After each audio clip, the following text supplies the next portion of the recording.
அனைவருக்கும் வணக்கம். Welcome to Thoorika Saravanan audio novels channel. Thoorika Saravanan audio நாவல்கள் சேனலுக்கு உங்களை வரவேற்கிறேன். நீங்கள் இப்போதான் முதல் தடவையாக நம்ம சேனலுக்கு வர்றதா இருந்தால் மறக்காமல் நம்ம சேனலை சப்ஸ்கிரைப் பண்ணிடுங்க. உங்களோட ஆதரவு தான் எங்களுக்கு ஊக்கமும் உற்சாகமும் கொடுக்கும். அடுத்தடுத்து நாங்கள் அப்லோட் பண்ணுற வீடியோஸ்க்கான நோட்டிஃபிகேஷன் உங்களுக்கு வரணும்னா அப்படியே பக்கத்தில் இருக்கிற பெல் பட்டனையும் கிளிக் செய்திடுங்க. நன்றி. இந்த பதிவில் நாம் பார்க்க போகிற கதை நல்லற மாமோ நிலவே. இது ஒரு குறுநாவல். நான் பென் டு பப்ளிஷ் போட்டிக்காக எழுதியது. இந்த கதையின் நாயகி நித்திலாவை போன்ற மனிதர்களை நம்ம வாழ்க்கையில் கண்டிப்பாக சந்திச்சு இருப்போம். பக்கா பெர்ஃபெக்ஷனிஸ்டாக இருக்கும் இவங்க தங்களை சுற்றி இருக்கிறவங்களையும் அப்படியே இருக்கணும்னு எதிர்பார்ப்பாங்க. அப்படி ஒரு நாயகி தான் நம்ம நித்திலா. இப்படி பெர்ஃபெக்ஷனிஸ்டாக இருப்பதால் இவ என்னென்ன பிரச்சனைகளை சந்திக்கிறா, அதில் இருந்து எப்படி மீண்டு மகிழ்ச்சியான ஒரு வாழ்க்கையை அமைச்சுக்கிறா அப்படிங்கிறதான் இந்த கதையில் நாம் பார்க்க போகிறோம். இது ஒரு குறுநாவல், 1.5 மணி நேரம் மட்டுமே ஓடக்கூடியது. அப்படிங்கிறதால ஒரு புது முயற்சியாக காட்சிகளுக்கு தகுந்தவாறு ஏஐ படங்களை உருவாக்கி கிட்டத்தட்ட ஒரு ஆடியோ விஷுவல் போல் இந்த வீடியோவை கம்பைல் பண்ணியிருக்கேன். இதுக்காக நான் எடுத்துக்கிட்ட நேரம் மிக மிக அதிகம். இருந்தாலும் மனசுக்கு திருப்தியாக இருக்குது. கேட்க மட்டும்னு இல்லாமல் பார்க்கவும் சுவாரஸ்யமாக இருக்கும்னு நினைக்கிறேன். இந்த முயற்சி குறித்த உங்களோட கருத்துக்களை கமெண்ட்ஸ் மூலமாக என்னோட பகிர்ந்துக்கோங்க. இப்போ கதைக்குள்ளே போகலாமா? நல்லற மாமோ நிலவே. அத்தியாயம் 1. நித்திலாவுக்கு நிலவை மிகவும் பிடிக்கும். நிலவை யாருக்குத்தான் பிடிக்காது? நித்திலாவுக்கு எல்லோரையும் விட கொஞ்சம் கூடுதலாகவே நிலவை பிடிக்கும். நிலவை பெயரிலேயே பெற்றிருந்ததன் காரணமோ என்னவோ. ஆனால் அந்த பெயர் விவரமெல்லாம் அறிவதற்கு முன்பாகவே இந்த நிலாக்காதல் ஏற்பட்டு விட்டது. நித்திலாவுக்கு சொந்த ஊரே சென்னைதான். அப்பா தயாளனின் குடும்பமும் அம்மா வேணியின் குடும்பமும் பொருளாதாரத்தில் முன்னேறியவர்கள் என்பதால் சென்னையின் முக்கிய பகுதியான சேத்துப்பட்டில் ஒரு அழகிய பங்களா அவர்களின் வாசஸ்தலமாக இருந்தது. நித்திலா பிறந்ததே அந்த வீட்டில்தான். அவளை இடுப்பில் குழந்தையாக சுமந்து கொண்டு நிலவை காட்டி அவள் அன்னை சோறூட்டிய போது அந்த பந்தம் தொடங்கியது. சிறு குழந்தையாயிருந்தும் பார்வை சலிக்காமல், வைத்த கண் வாங்காமல் நிலவை அவள் பார்த்ததாக வேணி குறிப்பிடுவதுண்டு. நித்திலா குப்புற விழுந்தது, நீந்த ஆரம்பித்தது, தவழ்ந்தது, உட்கார்ந்தது, நின்றது, நடந்தது என எல்லாமே அந்த நில ஒளியில்தான். பள்ளி செல்லும் பருவத்திலும் நிலாதான் அவளது உற்ற தோழி. மொட்டை மாடியில் மெத்தை வைத்த ஊஞ்சலில் அமர்ந்தபடிதான் நித்திலா தன் வீட்டு பாடங்களை செய்வாள். ஆனால் எல்லாவற்றிற்கும் ஒரு நாள் முடிவு வந்தது. அவளது 8வது வயதில். 8 வயதில் என்ன நடந்தது? அத்தியாயம் 2. நித்திலா சிறு வயது முதலே மிகவும் சூட்டிகையான தெளிவான பெண் என்பதோடு தன் விஷயங்களை மிக பொறுப்பாக சிறப்பாக செய்யக்கூடியவள். 3 வயதிலேயே தாய் செய்வதை பார்த்து தன் படுக்கையை தானே சுத்தம் செய்தவளை பெற்றோர் பாராட்ட, அந்த பாராட்டுக்காகவே வேலைகளை சிறப்பாக செய்ய ஆரம்பித்தவளுக்கு பின்னர் அதுவே வழமை என்றாகி போனது. அவளால் எந்த ஒரு வேலையையும் அரைகுறையாக விட்டு வைக்க முடியாது. அதேபோல் முழுமை பெறாத விஷயங்களை அவளுக்கு சுத்தமாக பிடிக்காது. அவளது விளையாட்டு பொருளோ உடையோ படிப்பு தொடர்பானதோ அதில் குறை என்று வந்துவிட்டால் அதை தூக்கி கடாசி விடுவாள். அவளுக்கு 8 வயது இருக்கும்போது ஒரு நாள் முழு நில ஒளி வீசும் முன்னிரவு பொழுதில் அவள் வீட்டு மொட்டை மாடி ஊஞ்சலில் தந்தையின் தோளில் சாய்ந்தபடி அமர்ந்திருந்தவள் அந்த முழு நிலவின் அழகையும் குளுமையையும் ரசித்தபடியே, அப்பா, இந்த நிலா தூர இருந்து பார்க்கும்போதே இத்தனை அழகா இருக்கே, பக்கத்தில் போய் பார்த்தா இன்னும் எத்தனை அழகா இருக்கும்ல. தயாளனுக்கு அவள் குணம் புரிந்திருந்தாலும் என்றைக்கு இருந்தாலும் உண்மை தெரியத்தானே போகிறது என கருதி தானே அதை தெளிவுபடுத்திவிட முற்பட்டார். அப்படி இல்லை நிலாம்மா, தூரத்தில் இருந்து பார்த்தா அழகா தெரிகிற எல்லா விஷயமும் பக்கத்தில் போய் பார்த்தா அழகா இருக்கும்னு உறுதியாக சொல்ல முடியாது. இங்கே இருந்து பார்க்குறப்ப முழுன்னு தெரிகிற நிலா பக்கத்தில் போய் பார்த்தா பூமியோட மேற்பக்கம் போலவே மேடு பள்ளமாகத்தான் இருக்கும். அதே போல குளுமைங்கிறது சூரியன் இல்லாததால் ஏற்படுதே ஒழிய நிலா இருக்கிறனால ஏற்படுறது கிடையாது. நித்திலாவின் முகத்தில் குழப்ப ரேகைகள். தன் அலைபேசியை எடுத்த தயாளன் அதில் கூகுள் தேடுபொறியை திறந்து நிலவின் அண்மை புகைப்படங்களை காட்ட அதை பார்த்த நித்திலாவுக்கு அதிர்ச்சிதான். நிலா என்றால் கொஞ்சமும் குறையற்ற பரிபூரணத்துவம் நிறைந்த ஒரு விஷயம் என நினைத்து கொண்டிருந்தவளுக்கு பெரிய பெரிய பள்ளங்கள் நிறைந்திருந்த அதன் மேற்பரப்பை காண சகிக்கவில்லை. தந்தையிடம் பெரிதாக காட்டிக்கொள்ளவில்லை என்றாலும் அதன் பின் அவளுக்கு நிலவை பிடிக்காமல் போய்விட்டது. தன்னை நிலா என்று அழைப்பவர்களை கூட இனி என்னை நித்திலா என்றோ நித்தி என்றோ கூப்பிடுங்கள் என்று விட்டாள். மொட்டை மாடி அனுபவங்களும் அத்துடன் முழுக்கு போடப்பட்டு விட்டன. அவளது இந்த செயல் தயாளன் வேணிக்கு வருத்தத்தை கொடுத்தாலும் வளர வளர மாறிவிடுவாள் என்றே நினைத்தார்கள். ஆனால் அவள் மாறாதது மட்டுமல்லாமல் கொஞ்சம் கொஞ்சமாக இந்த குணம் பொருட்களை தாண்டி மனிதர்களில் வந்து நின்றது. 10 வயதில் ஒரு நாள் பள்ளியில் இருந்து வந்த நித்திலாவின் முகம் கடுகடுவென்று இருந்தது. என்னாச்சு நித்திமா? இந்த லக்ஷனா இல்லைம்மா, அவள் இன்னைக்கு ஹோம்ஒர்க் செய்யாமல் ஸ்கூலுக்கு வந்திருந்தா. மிஸ் அவளை ஏன் ஹோம்ஒர்க் செய்யலைன்னு கேட்டால் மறந்து போயிட்டேன்னு சொல்கிறாம்மா. நிஜமாவே மறந்து போயிட்டு இருப்பா, விடு. அம்மாவை வேற்றுலக ஜந்துவை பார்ப்பது போல் பார்த்தவள் அது எப்படி மறக்கும்? கண்டிப்பாக செய்ய வேண்டிய வேலையை போய் யாராவது மறப்பாங்களா? எனக்கு அவள் பண்ணினது சுத்தமாக பிடிக்கலை. இனி நான் அவள் கூட பழக மாட்டேன். அதிர்ந்த வேணி, அப்படியே அவள் ஹோம்ஒர்க் செய்யலைனாலும் அதனால உனக்கு என்ன பிரச்சனை நெத்தி? அதுக்கு போய் அவள் கூட பழக மாட்டேன்னு ஏன் சொல்கிற? அவள் உடம்பு சரியில்லைன்னு சொல்லியிருந்தாலோ இல்லை வேற வேலை இருந்துச்சு வீட்டுக்கு கெஸ்ட் வந்திருந்தாங்கன்னு ஏதாவது காரணம் சொல்லியிருந்தாலோ பரவாயில்லம்மா. அவள் டிவி பார்த்து நேரத்தை வீணடிச்சிட்டு ஹோம்ஒர்க் செய்ய மறந்துட்டேன்னு சொல்கிறா. இந்த மாதிரி இருந்தா எனக்கு சுத்தமாக பிடிக்காதுன்னு உங்களுக்கு தெரியும்ல. அதனால இனி அவளோட ஃப்ரெண்ட்ஷிப் கட், அவ்வளவுதான். வேணி வாயடைத்து போய் நின்றாள். ஒரு விதத்தில் நித்திலா சொல்வது சரிதான். லக்ஷனாவை போல் சோம்பேறித்தனமுள்ள பிள்ளைகளிடம் பழகினால் நித்திலாவின் நல்ல இயல்பும் பாதிக்கப்படும் என மனதை தேற்றிக்கொண்டார். பின்னொரு நாள், அம்மா, நான் இனிமே இந்த தாரணி கூட பேசவே மாட்டேன் என்று வந்து நின்றாள். ஏண்டா? அவள் சாப்பிட்டு முடித்த டிஃபன் பாக்ஸை சும்மானாலும் கழுவி வை, சாயந்தரம் உங்கள் அம்மாவுக்கு க்ளீன் பண்ண ஈஸியாக இருக்கும்னு சொன்னால் அதெல்லாம் எங்கள் வீட்டு வேலைக்காரி பார்த்துப்பா, என்னால் முடியாது அப்படின்னு சொல்கிறாம்மா. அவங்க வீட்டு வேலையாள் செஞ்சுட்டு போகிறாங்க, உனக்கு என்ன நித்தி? லூசாமா நீ என்பது போல் பார்த்தவள், நம்ம வீட்டில் கூடத்தான் பாத்திரம் கழுவ ஆள் இருக்காங்க, ஆனால் நீங்கள் என்ன சொல்லுவீங்க? உடனே கழுவிட்டா சாயந்தரம் ஸ்மெல் அடிக்காது, அவங்களுக்கும் கழுவ ஈஸியாக இருக்கும். அதனால ஒரு தடவை சாதாரணமாவது கழுவி எடுத்துகிட்டு வர சொல்லி என்ன சொல்லுவீங்கல்ல, இப்போ மட்டும் மாற்றி பேசுகிறீங்க. அது அப்படி இல்லைடா, உனக்கு நல்ல பழக்கம் வரட்டுமேன்னு தான். அப்போ அவள் பண்ணுறது நல்ல பழக்கம் இல்லை தானே? இத்தனைக்கும் என் கூட பைப் வர சும்மா பேசிட்டு தான் வர்றா. கழுவி வச்சா என்ன? இதெல்லாம் எனக்கு சரி வராது. அவ கூடலாம் நான் இனி சேரமாட்டேன்ப்பா. வேணிக்கு கவலை வந்து விட்டது. இவள் என்ன இப்படி இருக்கிறாள் என நினைத்தவள் அன்றே அந்த விஷயம் பற்றி கணவனிடம் பேசினாள். அதன் தொடர்ச்சியாக அந்த வாரம் பூங்காவுக்கு சென்றபோது அவள் தோளில் கை போட்டு கொண்டு பேச்சை தொடங்கினார் தயாளன். என்ன நித்திமா, என்ன பிரச்சனை உனக்கு? ஃப்ரெண்ட்ஸ் கூடலாம் சரியாக பேசுறது இல்லையாமா? ஆமாப்பா, அவங்க பண்ணுறதெல்லாம் எனக்கு பிடிக்கலை. ஒவ்வொருத்தர்கிட்டையும் ஒவ்வொரு குறை இருக்கும் கண்ணா. குறை இல்லாத மனிதர்களே கிடையாது.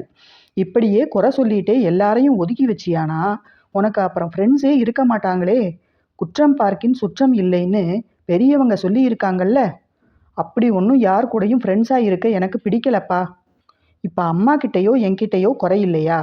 எங்கள் கூட மட்டும் நீ எப்படி பழகுற? நீங்களோ அம்மாவோ வேலையை ஒத்தி போடுறது, நேரத்துக்குள்ளே முடிக்காமல் பொழுது போக்குறதுன்னு என்னைக்காவது செஞ்சுருக்கீங்களா? இல்லைதான். இந்த விஷயத்தில் தயாளனும் வேணியும் மிகவும் சரியாக இருப்பார்கள். தங்கள் இருவரின் குணம்தான் பிள்ளையிடம் கொஞ்சம் கூடுதலாகவே வந்திருக்கிறது என்று கூட பெருமையாக பேசிக்கொள்வார்கள். ஆனால் அந்த பெருமையே இப்போது வினையாகிவிடும் போலிருக்கிறதே. ஆனால் நாங்கள் தான் அப்படி இருக்கோமே தவிர எங்கள் கூட இருக்கிற எல்லாரும் அப்படி இருக்கணும்னு சொல்கிறோமா என்ன? 2 வாரம் முன்னால் உன் அத்தை அமிர்தா திருச்செந்தூர்ல இருந்து வந்திருந்தா. எத்தனை அலம்பல் பண்ணினா அவ.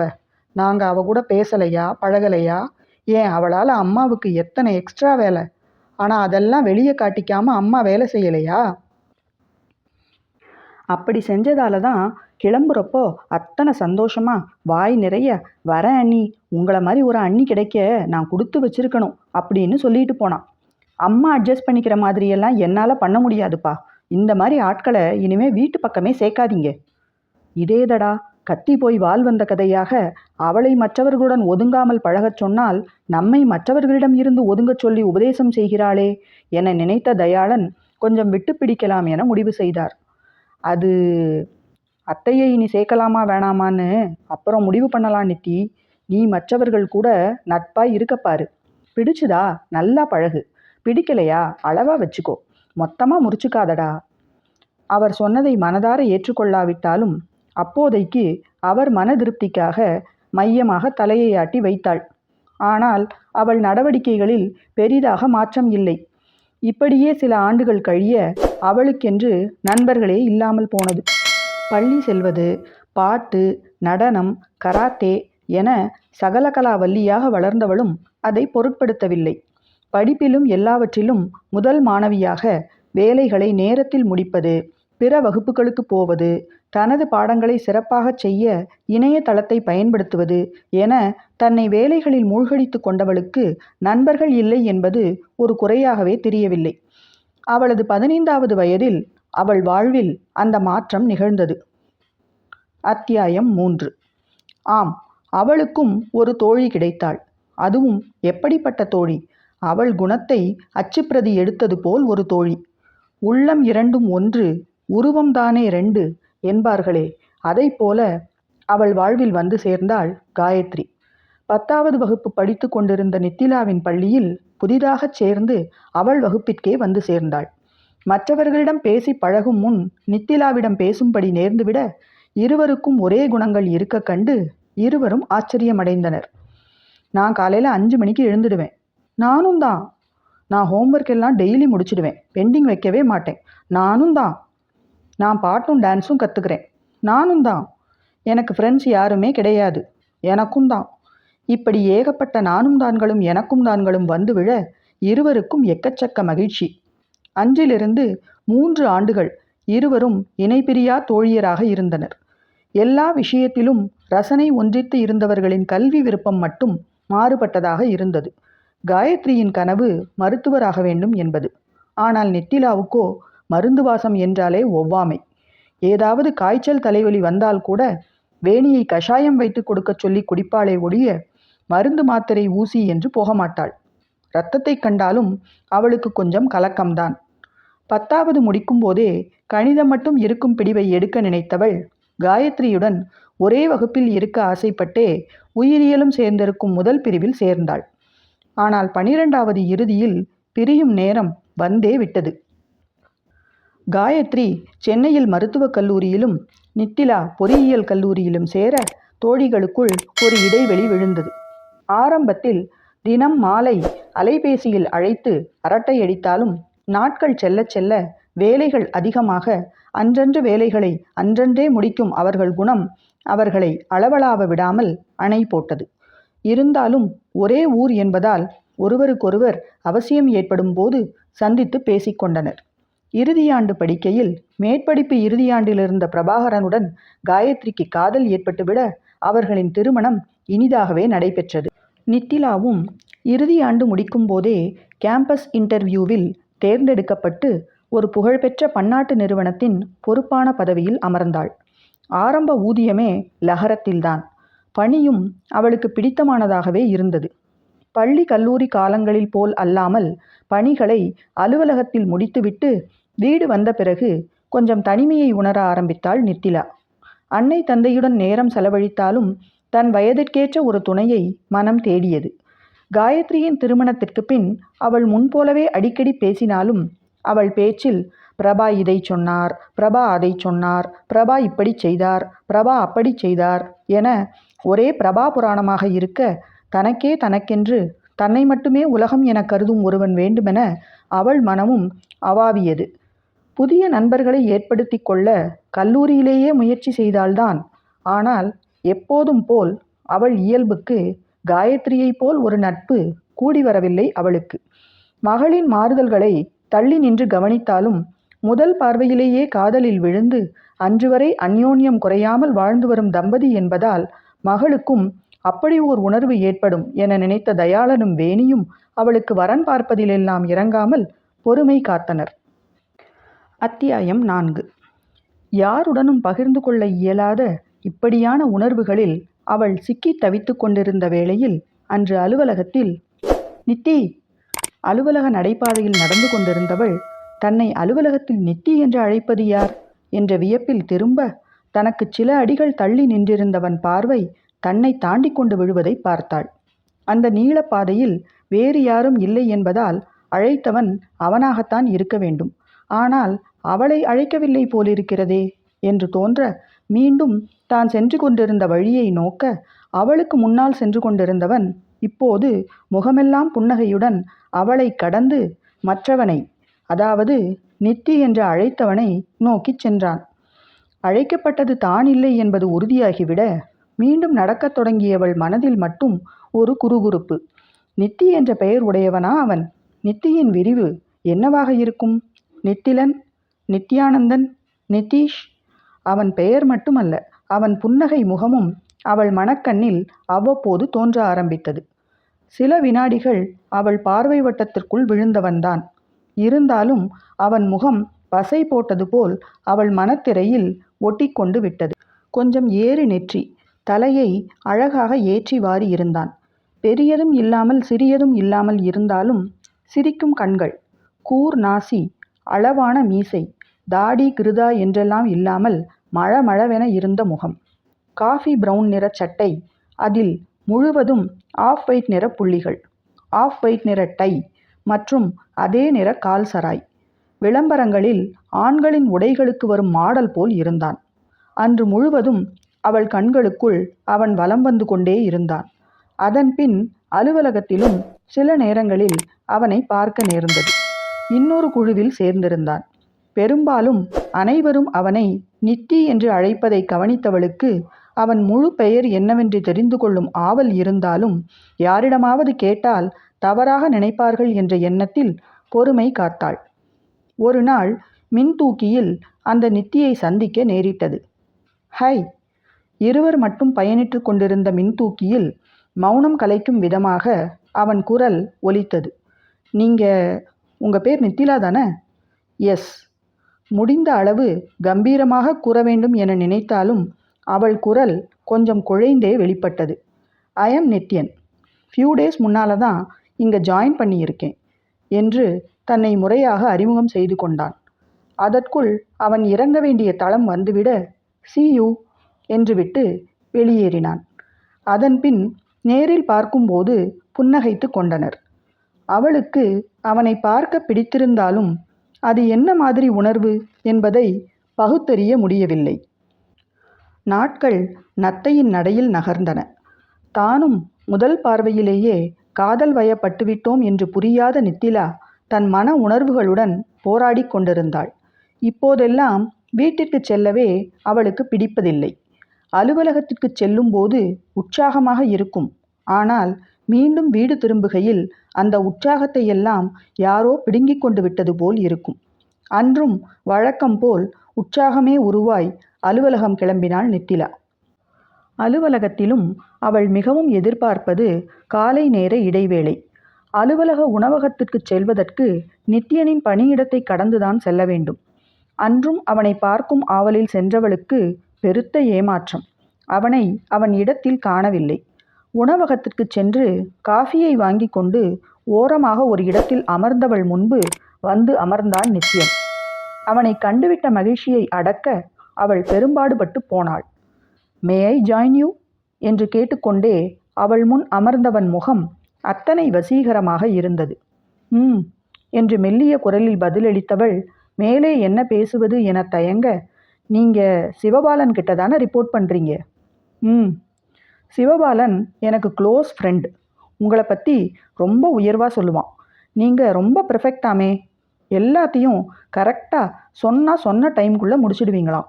ஒரு பொறுப்பு கொடுத்தா மற்றவங்களையும் வேலை வாங்கி வேலையை ரொம்ப சிறப்பாக பண்ணிடுவீங்களாம். அவள் முகத்தில் வியப்பு. அவள் அவனை பற்றி யாரிடமும் கேட்க தயங்கி கொண்டிருக்க, அவனோ அவளை பற்றிய விவரங்கள் கூறுகிறானே. என்னை பற்றி நிறைய விஷயங்கள் தெரிஞ்சு வச்சுருக்கீங்க. இன்னும் கூட தெரியும். நீங்கள் பிஇ கிராஜுவேட், அப்பா அம்மாவுக்கு ஒரே பொண்ணு, கூட பிறந்தவங்க யாரும் கிடையாது, வீடு சேட்பட்டில், ஆஃபீஸ்க்கு உங்கள் காரில் நீங்களே டிரைவ் பண்ணிக்கிட்டு வருவீங்க, ஃப்ரெண்ட்ஸ்னு பெருசாக யாரும் கிடையாது. இன்னும் கல்யாணம் ஆகலை. அவன் மூச்சு விட்டு கொள்ளவும், விட்டா என் ஜாதகத்தையே சொல்லிடுவீங்க போல. அரை நொடி அமைதியாக இருந்தவன், இல்லை, ஜாதகம் என்கிட்ட இல்லை, அதை நீங்கள் தான் தரணும். தந்தீங்கன்னா என் ஜாதகத்தோடு வச்சு பொருத்தம் பார்த்துடுவேன். அவள் எதிர்பாராத அவனது இந்த பதிலில் அவளுக்கு குடித்து கொண்டிருந்த காஃபி புறையேற ஓடிச் சென்று பேப்பர் கப்பில் தண்ணீர் கொண்டு வந்து முன்னே வைத்தான். அதை எடுத்து பருகியவள் கொஞ்சம் நெஞ்சை நீவி ஆசுவாசப்படுத்தி கொண்டு அவனை நேராக பார்த்து முறைத்தாள். என்ன இது? ஜாதகம். வைதேகி காத்திருந்தாள். செந்தில் விலாசம் என்று சொல்வது போன்ற தொனியில் வேண்டுமென்றே இழுத்து அவன் கூற அவளுக்கு கோபம் மறைந்து சிரிப்பு பீறிட்டு கொண்டு வந்தது. நீங்கள் என்ன என்கிட்ட ப்ரப்போஸ் பண்ணுறீங்களா? புரிஞ்சா சரி. அவன் முணுமுணுக்க, என்னது? அவள் மீண்டும் குரலை உயர்த்த, நான் இந்த கம்பெனியில் ஜாயின் பண்ணின அன்னைக்கு நம்ம ஆஃபீஸ் காரிடரில் நடந்து வந்துட்டு இருந்தேன். எனக்கு முன்னால் இருந்த லெஃப்ட் டேர்னிங்கில் இருந்து நீங்கள் திரும்பி எனக்கு எதிராக நடந்து வர ஆரம்பிச்சிங்க. நீங்கள் என்னை கவனிக்கலை. ஆனால் உங்களை பார்த்ததும் நான் டோட்டலாக ஃப்ளாட். தேவதை மாதிரி இருந்தீங்க நீங்கள். Blue colour tops, pink colour bottom, பொருத்தமாக ஆக்சசரிஸ்லாம் போட்டுக்கிட்டு முகம் நிறைய யோசனையோடு நடந்து வந்துட்டு இருந்தீங்க. உங்களுக்கு பின்னால் அதே டேர்னிங்கில் திரும்பின என் ஃப்ரெண்டு என்னை பார்த்துட்டு நித்தின்னு கூப்பிட்டான். எங்கேயோ கவனமாக இருந்த நீங்கள் சட்டுன்னு பின்னால் திரும்பி பார்த்தீங்க. அப்புறம் மறுபடியும் முன்னால் திரும்பி என்ன பார்த்தீங்க. உங்கள் முகத்தில் புரியாத உணர்வுகள். நான் அதுக்குள்ளே உங்கள் பக்கத்திலேயே வந்துட்டேன். நின்று உங்ககிட்ட பேசணும், உங்கள் முகத்தை பக்கத்தில் பார்க்கணும்னெல்லாம் தோணின உணர்வையெல்லாம் அடக்கிட்டு ஃப்ரெண்டுக்கிட்ட போனேன். அப்புறம் திரும்பி பார்த்தப்ப நீங்கள் நடந்து போகிறது தெரிஞ்சுது. அப்புறம் மற்றவங்க கிட்ட பேசினப்போ தான் தெரிஞ்சுது உங்கள் பேர் என்னன்னு, நீங்கள் ஏன் திரும்பி பார்த்தீங்கன்னும் புரிஞ்சுது. அதுக்கப்புறம் அப்பப்போ உங்களை பார்த்துக்கிட்டே தான் இருந்தேன். நீங்கள் என் பிளேஸ் கடந்து போகிற டைம் ரொம்ப ஆவலாக எதிர்பார்த்துட்டு இருப்பேன். ஆனால் நீங்கள் ரொம்ப ஸ்ட்ரிக்டான ஆளுன்னும் கேள்விப்பட்டேன். அதனால் டைரெக்டாக உங்களை பார்க்க மாட்டேன். அன்னைக்கு லிஃப்ட்டில் பார்த்தப்பவே என் மனசை உங்ககிட்ட சொல்லணும்னு நினச்சேன். ஆனால் கொஞ்சம் தயக்கம். இன்றைக்கி நான் என் சீட்டில் இல்லை, ஃப்ரெண்டு கூட பேசிகிட்டு இருந்தப்போ தான் திடீர்னு டைமை கவனிச்சுட்டு நீங்கள் வரீங்களான்னு பார்த்தேன். அப்போது நீங்கள் உங்கள் பார்வை என்னை சீட்டில் காணாமல் தேடிச்சோன்னு ஒரு டவுட்டு. நான் ஒன்றும் உங்களை தேடலாம் இல்லை, சட்டென இடையிட்டாள் அவள். தேடாட்டி பரவாயில்லைங்க, எனக்கு உங்ககிட்ட சொல்லிடணும் போல ஒரு பரபரப்பு, அதான் வந்து சொல்லிட்டேன். நீங்கள் என்ன சொல்கிறீங்க? தன்னை கண்டு கொண்டாலும் தன் உணர்வுகளுக்கு மதிப்பு கொடுத்து அதை பெரிதாக சொல்லாமல் பதிலுக்காக காத்திருப்பவனை கண்டதும் புன்னகை தோன்ற அவனிடம் விளையாடி அவனை சீண்டி என்ன செய்கிறான் என பார்க்கும் எண்ணம் எழுந்தது அவளுக்கு. ஜாதகம் தானே வேணும் உங்களுக்கு, நாளைக்கு கொண்டு வந்து தரேன் என்றாள். பதறி போய் தடுத்தவன், சேச்சே, ஜாதகம்லாம் வேணாங்க, சும்மா விஷயத்தை எப்படி ஆரம்பிக்கன்னு தெரியாமல் அப்படி பேசினேன். மற்றபடி எனக்கு ஜாதகத்துல எல்லாம் நம்பிக்கை கிடையாது. ஜாதகம் பொருத்தமாக இல்லைன்னா வேணாம்னு சொல்ல போகிறோமா என்ன? நான் உங்கள் முடிவு என்னன்னு கேட்டேன். இப்போ பிரேக் டைம் முடிஞ்சுது, ஒர்க்குக்கு போக வேணாமா? அப்போ எப்போ சொல்வீங்க? இன்றைக்கி சாயந்தரம் ஆப்போசிட்டில் இருக்கிற காஃபி ஷாப்பில் மீட் பண்ணலாம். அன்று மாலை காஃபி ஷாப்பில். சொல்லுங்கள், நீங்கள் தான் சொல்லணும். என்ன சொல்லணும்? என் ப்ரப்போசலுக்கு பதில் சொல்கிறேன்னு சொன்னீங்களே, என்னை பற்றி நீங்கள் எல்லாம் தெரிஞ்சு வச்சுருக்கீங்க. உங்களை பற்றி எனக்கு எதுவுமே தெரியாதே, நான் எப்படி ஓகே சொல்கிறது? என்னை பற்றி நீங்கள் தெரிஞ்சுக்கணும், அவ்வளோதானே. என் பேர் நித்யன், முழு பேர் நித்ய பிரகாஷ். சொந்தம்னு சொல்லிக்க பெருசாக யாரும் கிடையாது. சின்ன வயசில் இருந்து தனியாகவே வளர்ந்தவன் நான். நண்பர்கள் உண்டுனாலும் லிமிட்டோடு தான். தப்பு தண்டாக்கெல்லாம் போக மாட்டேன். மற்றபடி மேற்படி விஷயங்கள்லாம் எதுவும் கிடையாது. மேற்படின்னா இடையிட்டு அவள் கேட்க, அதாங்க தண்ணி தம்மு அதெல்லாம் மூச்சு சுத்தமாக கிடையாது. நம்ம கம்பெனி பார்ட்டிலெல்லாம் கூட அதெல்லாம் சாப்பிட்ற மாதிரி ஆக்ட் பண்ணிக்கிட்டே ஓட்டிடுவேன். சாப்பிடக்கூடாது, ஹெல்த் கெடுதல்ங்கிறது ஒரு பக்கம், இயல்பாகவே அதெல்லாம் பிடிக்காது. அப்புறம் இன்னும் கல்யாணம் ஆகலை, இதுவரை அதை பற்றி யோசிக்கவும் இல்லை. இப்போ உங்களை பார்த்ததுக்கப்புறம் எல்லாம் தலைகீழாக மாறிட்ட மாதிரி இருக்குது. உடனே கல்யாணம் பண்ணிக்கணும்னு ஆசையாக இருக்குது.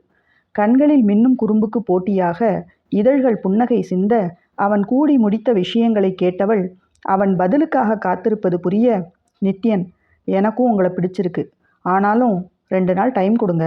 அப்பா அம்மாக்கிட்டையும் கலந்து பேசிக்கிறேன். 2 நாளுங்கிறது அதிகப்படியான நேரம். எவ்வளோ சீக்கிரம் முடிவு சொல்ல முடியுமோ அவ்வளோ சீக்கிரம் சொல்லிடுறேன். அவன் முகம் கொஞ்சம் வாடினாலும் அவள் சொல்லுவதில் உள்ள நியாயத்தை புரிந்து கொண்டான். ஓகேங்க, நான் காத்துட்டு இருப்பேன். நானும் சீக்கிரம் பதிலோடு வரேன். உங்களை அதிகம் தவிக்க விட மாட்டேன் என அவள் புன்னகை புரியவும் அவன் பளிச்சென சிரித்தான். அப்போதே அவளுக்கு தன் பதில் என்ன என்பது புரிந்து போனது. இருந்தாலும் எடுத்தேன் கவிழ்த்தேன் என்பது அவளுக்கு பழக்கமில்லாத செயலாயிற்றே. விடை பெற்று கிளம்பினாள். மறுநாள் அவள் அலுவலகம் வரவில்லை. அன்று மாலை அவன் அலைபேசிக்கு அழைப்பு வந்தது. நான் நித்திலா. சொல்லுங்க. எனக்கு உங்களை கல்யாணம் பண்ணிக்க சம்மதம். கண்டேன் சீதையை என்பது போல் எடுத்த எடுப்பில் விஷயத்தை போட்டுடைத்து அவன் நெஞ்சில் பாலை வார்த்தாள். அவனுக்கு வானத்தில் பறப்பது போல் இருந்தாலும் இந்த செய்தியை அவள் நேரில் சொல்லியிருந்தால் நன்றாக இருந்திருக்குமே, அவள் முகத்தில் தோன்றும் உணர்வுகளை பார்த்திருக்கலாமே என தோன்றியது. என்ன நித்யன், நாளை நேரில் சொல்லியிருக்கலாமேன்னு நினைக்கிறீங்களா? அது எப்படிங்க அவ்வளோ கரெக்டாக சொல்லிட்டீங்க? எனக்கும் நாளை காலையில் ஆஃபீஸ்க்கு வந்துட்டு சொல்லலாம்னு தான் தோணுச்சு. ஆனால் இப்போ ஒரு 10 நிமிஷம் முன்னால் தான் அம்மா அப்பா கிட்ட பேசினேன். அவங்க ஓகே சொல்லிட்டாங்க.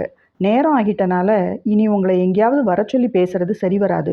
கூடிய மட்டும் சீக்கிரம் சொல்கிறேன்னு உங்ககிட்ட சொல்லிட்டு வந்தனா, அதான் நாளை காலை வர உங்களை காத்திருக்க வைக்க வேணாமேன்னு இப்போவே சிவபாலன் கிட்ட நம்பர் வாங்கி கூப்பிட்டுட்டேன்.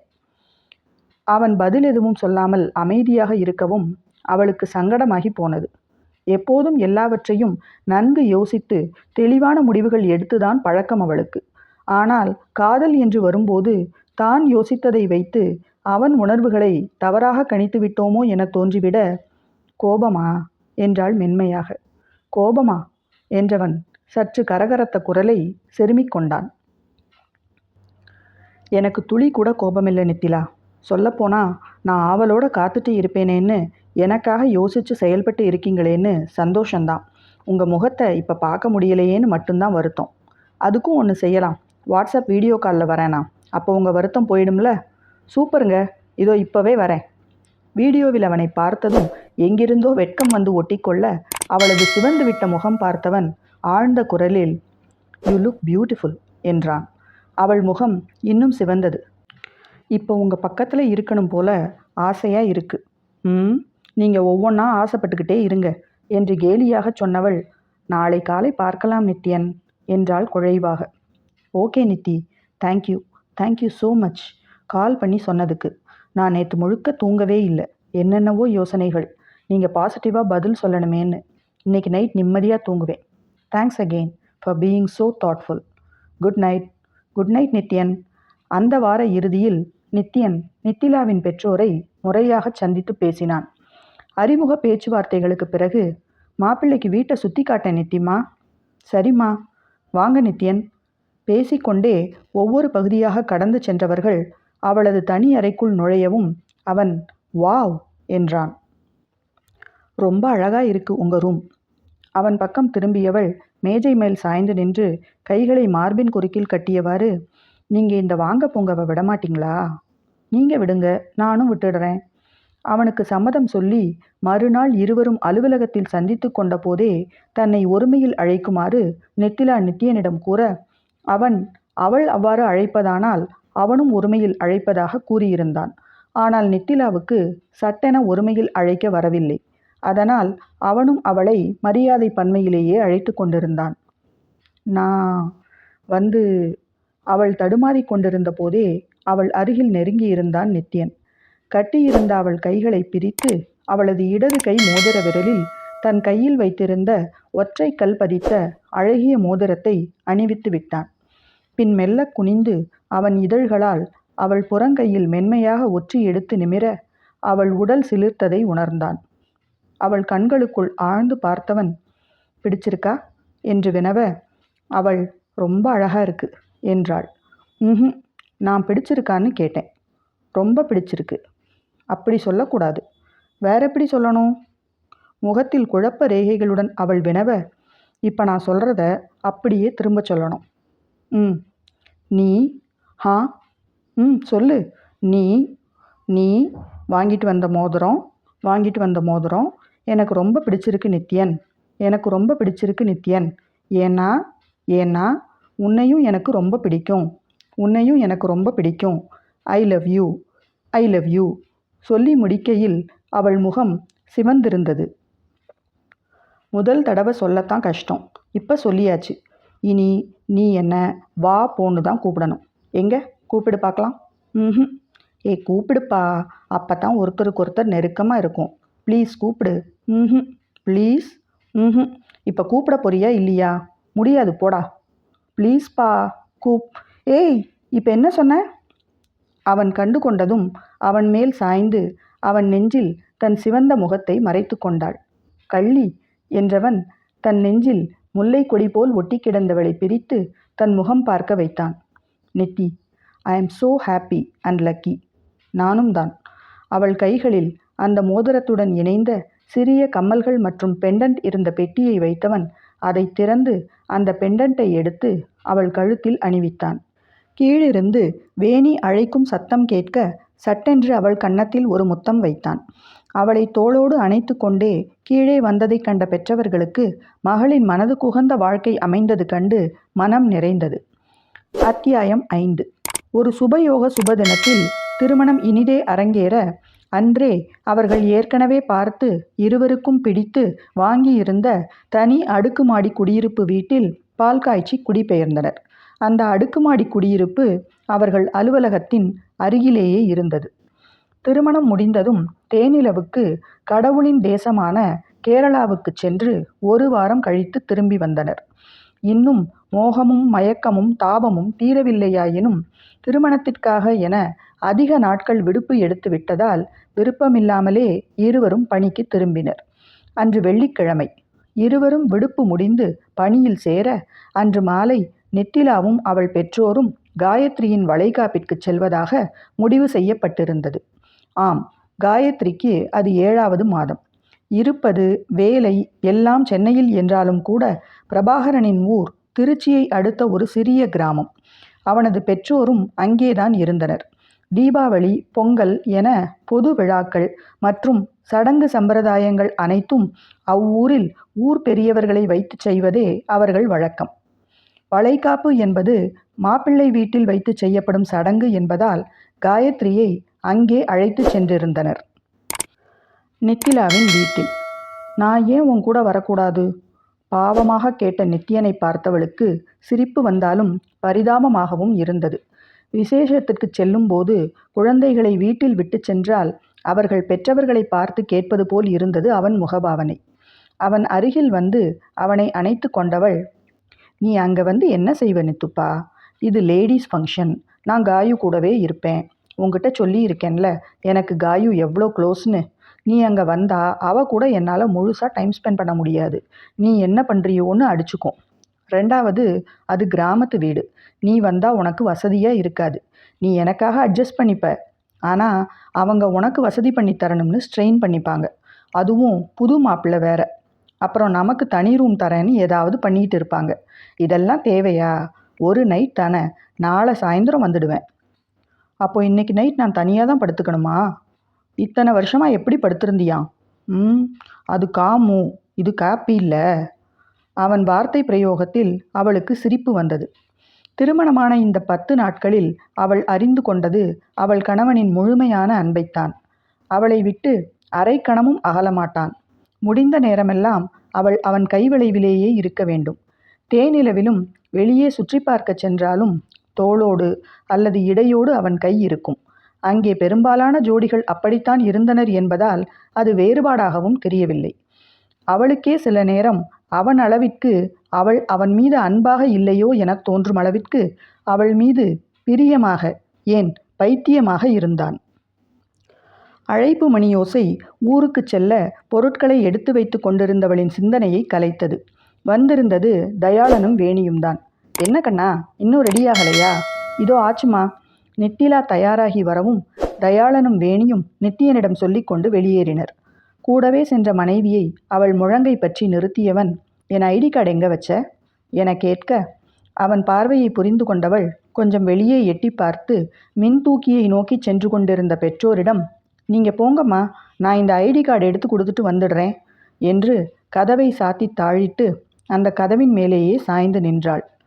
அவளை கை வளைவிற்குள் கொண்டு வந்தவன் மென்மையாக அவள் முகமெங்கும் முத்தமிட்டான். பின் இதழ்களில் வன்மையாக.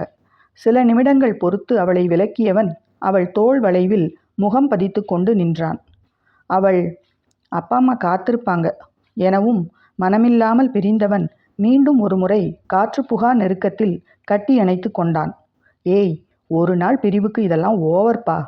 புன்னகையுடன் அவள் சொல்ல, ம் சிரி சிரி. ஏன் சிரிக்க மாட்ட? அவனுக்கு அவனவன் கஷ்டம். காரில் செல்லும் போதும் கணவனின் நினைவுதான் அவளுக்கு. மறுநாள் விழா விமர்சையாக நடைபெற்று முடிந்தது. மதியமே கிளம்பிவிட நினைத்தபோது பெருமழை வந்துவிட நினைத்தது போல் கிளம்ப முடியாமல் போனது. காயத்ரியே மறுநாள்தான் கிளம்ப முடியும் என்றபோது தான் மட்டும் கிளம்பியே தீருவேன் என பிடிவாதம் பிடிப்பது அசூசியாகப்பட்டது நித்திலாவுக்கு. அதுவும் மறுநாள் ஞாயிறு என்பதால் அலுவலகம், வேலை என்று காரணமும் சொல்ல இயலாமல் போனது. மழையின் காரணமாக அலைபேசிகள் தொடர்பில் பிரச்சனையாக பிரபாகரன் வீட்டு எண்ணிலிருந்து கணவனை அழைத்து தயங்கி தயங்கி விஷயத்தை கூறினாள் நித்திலா. ஒரு கணம் அந்த பக்கம் பேச்சே இல்லை. ஹலோ நித்தி, நித்தி என்னாச்சு? ஒன்றும் இல்லை. மழை விட்டதும் கவனமா பார்த்து பத்திரமாவே வாங்க. கணவனின் குரலிலேயே அவன் வருத்தம் புரிபட, விசேஷத்திற்கு அவளை போல் வெளியூரிலிருந்து வந்தவர்கள் அங்கெங்கே நடமாடிக்கொண்டிருக்க கிராமத்து வீட்டில் நடுநாயகமாக அமைந்திருந்த கூடத்தில் வைக்கப்பட்டிருந்த தொலைபேசியில் இருந்து பேசிக்கொண்டிருந்தவளால் அவனை சமாதானப்படுத்தக்கூட முடியவில்லை. சரி வைக்கிறேன் என சின்ன குரலில் கூறி தொலைபேசியை அதன் தாங்கியில் பொருத்தினாள். அன்று முழுவதும் விடாமல் அடித்து பெய்த மழை ஞாயிறன்று காலை கொஞ்சம் மட்டுப்பட, உண்டுவிட்டு போகலாம், மதியம் கறி விருந்துக்கு ஏற்பாடு பண்ணியிருக்கு என்ற அவர்களின் உபச்சாரங்களை நாசூக்காக புறக்கணித்துவிட்டு தந்தை தாயை கிளப்பிக் கொண்டு பயணப்பட்டாள் நித்திலா. அவளது வீட்டில் கீழேயே அவளை இறக்கிவிட்டுவிட்டு கிளம்பினர் தயாளனும் வேணியும். கிளம்பி வருவதை கணவனிடம் சொல்லியிருக்கவில்லை அவள். அவனுக்கு ஆச்சரியம் கொடுக்க எண்ணி அன்று காலை அழைத்து, இன்னும் மழை விடலை, கிளம்பு முன்னால் ஃபோன் பண்ணுறேன் என்று சொல்லி அவனது வேண்டா வெறுப்பான உம்மை பதிலாக பெற்று தனக்குள் சிரித்து கொண்டவள் இப்போது புன்னகை முகத்துடன் சென்று அழைப்பு மணியை அழுத்தினாள். கதவை திறந்தவன் முடி கலைந்து அப்போதுதான் எழுந்த தோற்றத்துடன் இருந்தான். மனைவியை கண்டதும் முகத்தில் ஆச்சரியம் பூக்க கை நீட்டி அவளை உள்ளே இழுத்தான். விருப்பமாகவே அவன் கைச்சிறைக்குள் அடங்கியவள் மூக்கு ஏதோ ஒரு கெட்ட மனத்தை உணர, என்ன ஸ்மெல் அது நித்? அவள் வினவி முடிப்பதற்குள் அவள் இதழ்களை தன் வசப்படுத்தி இருந்தான் அவள் நித்யன். 2 நாட்கள் அவளை காணாத தீண்டாத தாபத்தில் இருந்தவன் அவளை அள்ளி எடுத்துக்கொண்டு தங்கள் படுக்கையறைக்குள் நுழைந்தான். மறுபேதும் சொல்லாமல் அவனுடன் இழைந்தவள் மனம் மட்டும் அவள் நாசி உணர்ந்த மனத்திலேயே சிறிது நேரம் உழன்றாலும் கணவனின் அண்மையில் மற்றவற்றை மறந்து தன்னை தொலைத்தாள். கிட்டத்தட்ட 2 மணி நேரங்கள் பிறகு கணவனின் மார்பில் இருந்தபடியே கண்களை இமை தட்டி விழித்தவள் அப்படியே உறங்கிப் போயிருந்ததை உணர்ந்த நேரம் அவள் வயிறு கபகபவென பசித்து தன் இருப்பை உணர்த்தியது. மெல்ல தன்னை சுற்றியிருந்த கணவனின் கைகளை விலக்க முற்பட அவன் அதற்கு அனுமதிக்கவில்லை.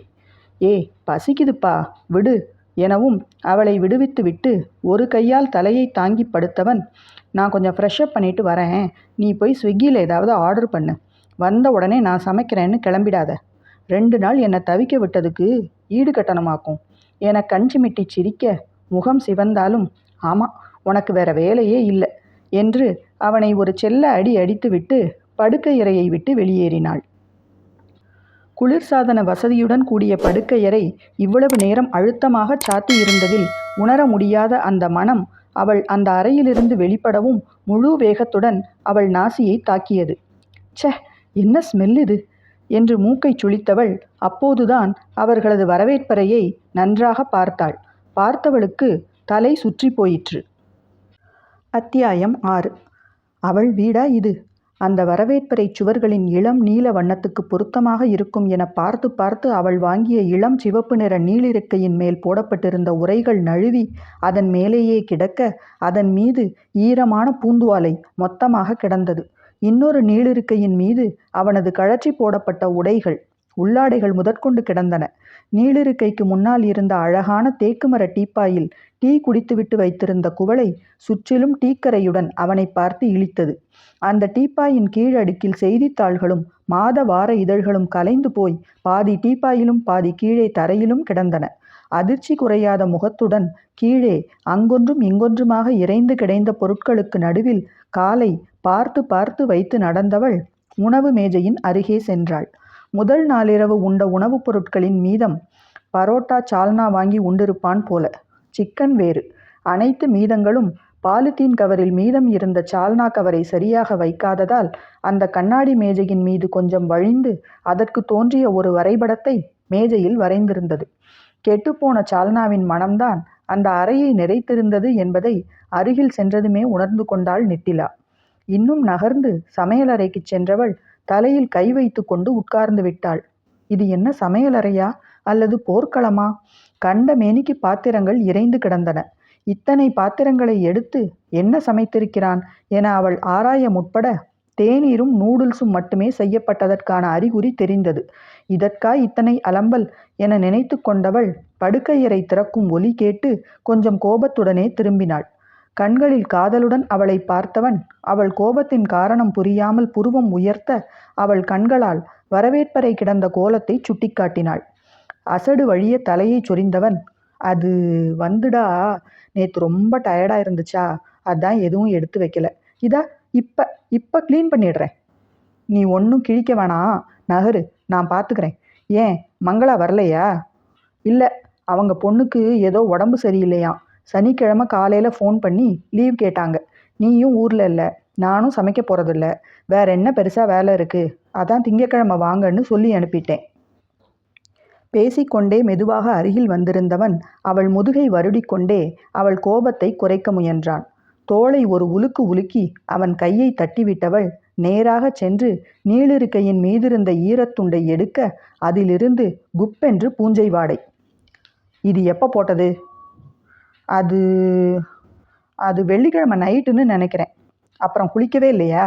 அப்புறம் உள்ளேயே குளிச்சிட்டேன். அதனால நேராக டவலை பால்கனியிலே போட்டுட்டேன்.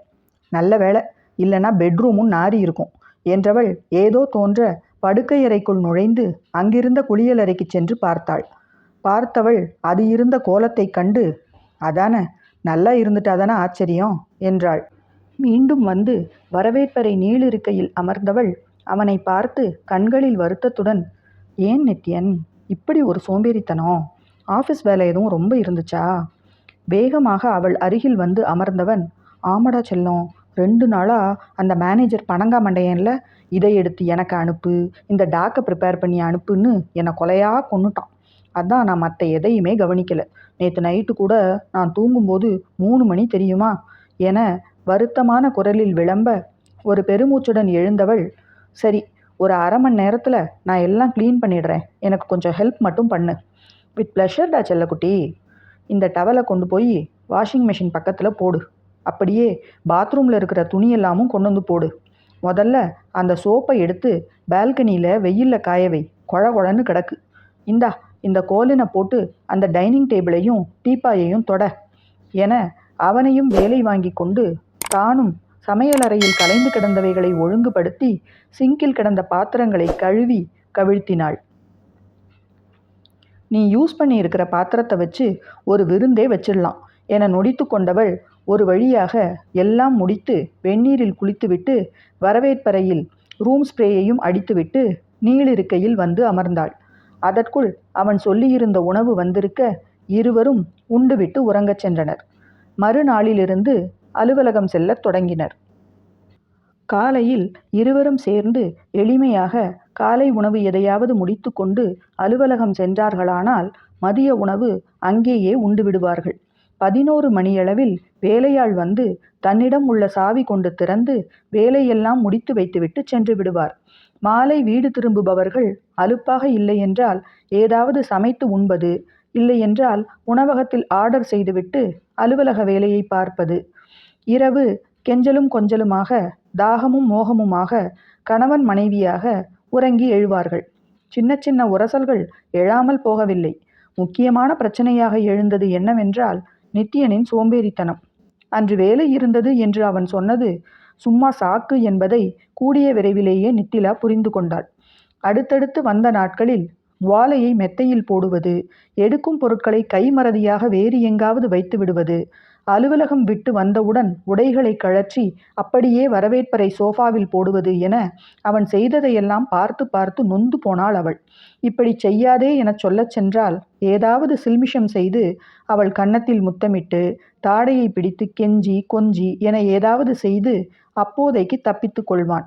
நாளாக நாளாக அவள் பொறுமை எல்லை கடக்கலாயிற்று. அதுவும் அவள் வளர்ந்த முறைக்கு அவள் சிறு வயதில் ஒதுக்கிய நண்பர்கள் எல்லாம் அவள் கண்களில் வலம் வந்து அவளை பரிகசித்து சிரித்தார்கள். சின்ன சின்ன விஷயத்துக்கு எல்லாம் எங்களை ஏதோ தீண்டத்தகாதவங்க மாதிரி ஒதுக்கினியே, இப்ப ஆண்டவன் வச்சானா ஆப்பு என்று அவர்கள் அவளை கேட்பதைப் போல் உணர்ந்தாள் அவள். அதுவும் கல்லூரியில் நடந்த சம்பவம் ஒன்று அவளுக்கு நினைவுக்கு வந்தது. கல்லூரியில் அவளுடன் பயின்ற பெண் கௌசல்யா, விடுதிவாசி, மகா சோம்பேறி என மற்ற விடுதி பெண்கள் அவளை பற்றி குறிப்பிட்டு கேட்டிருக்கிறாள். ஒரு நாள் நித்திலா தடுக்கி விழுந்து கால் பிசகிய போது அருகில் சென்று கொண்டிருந்த கௌசல்யா ஓடோடி வந்து அவளுக்கு உதவினாள். குணத்தில்தான் சோம்பேறியை தவிர இயல்பின் நல்ல பெண்தான் அவள். காலத்தினால் அவள் செய்த உதவிக்கான நன்றி மனத்தில் இருந்ததால் மற்றொரு சமயம் முக்கியமான பாடம் ஒன்றை எழுதிவிட்டு தருகிறேன் என அவள் நித்திலாவின் கையேட்டை கேட்டபோது நித்திலாவால் மறுக்க முடியவில்லை.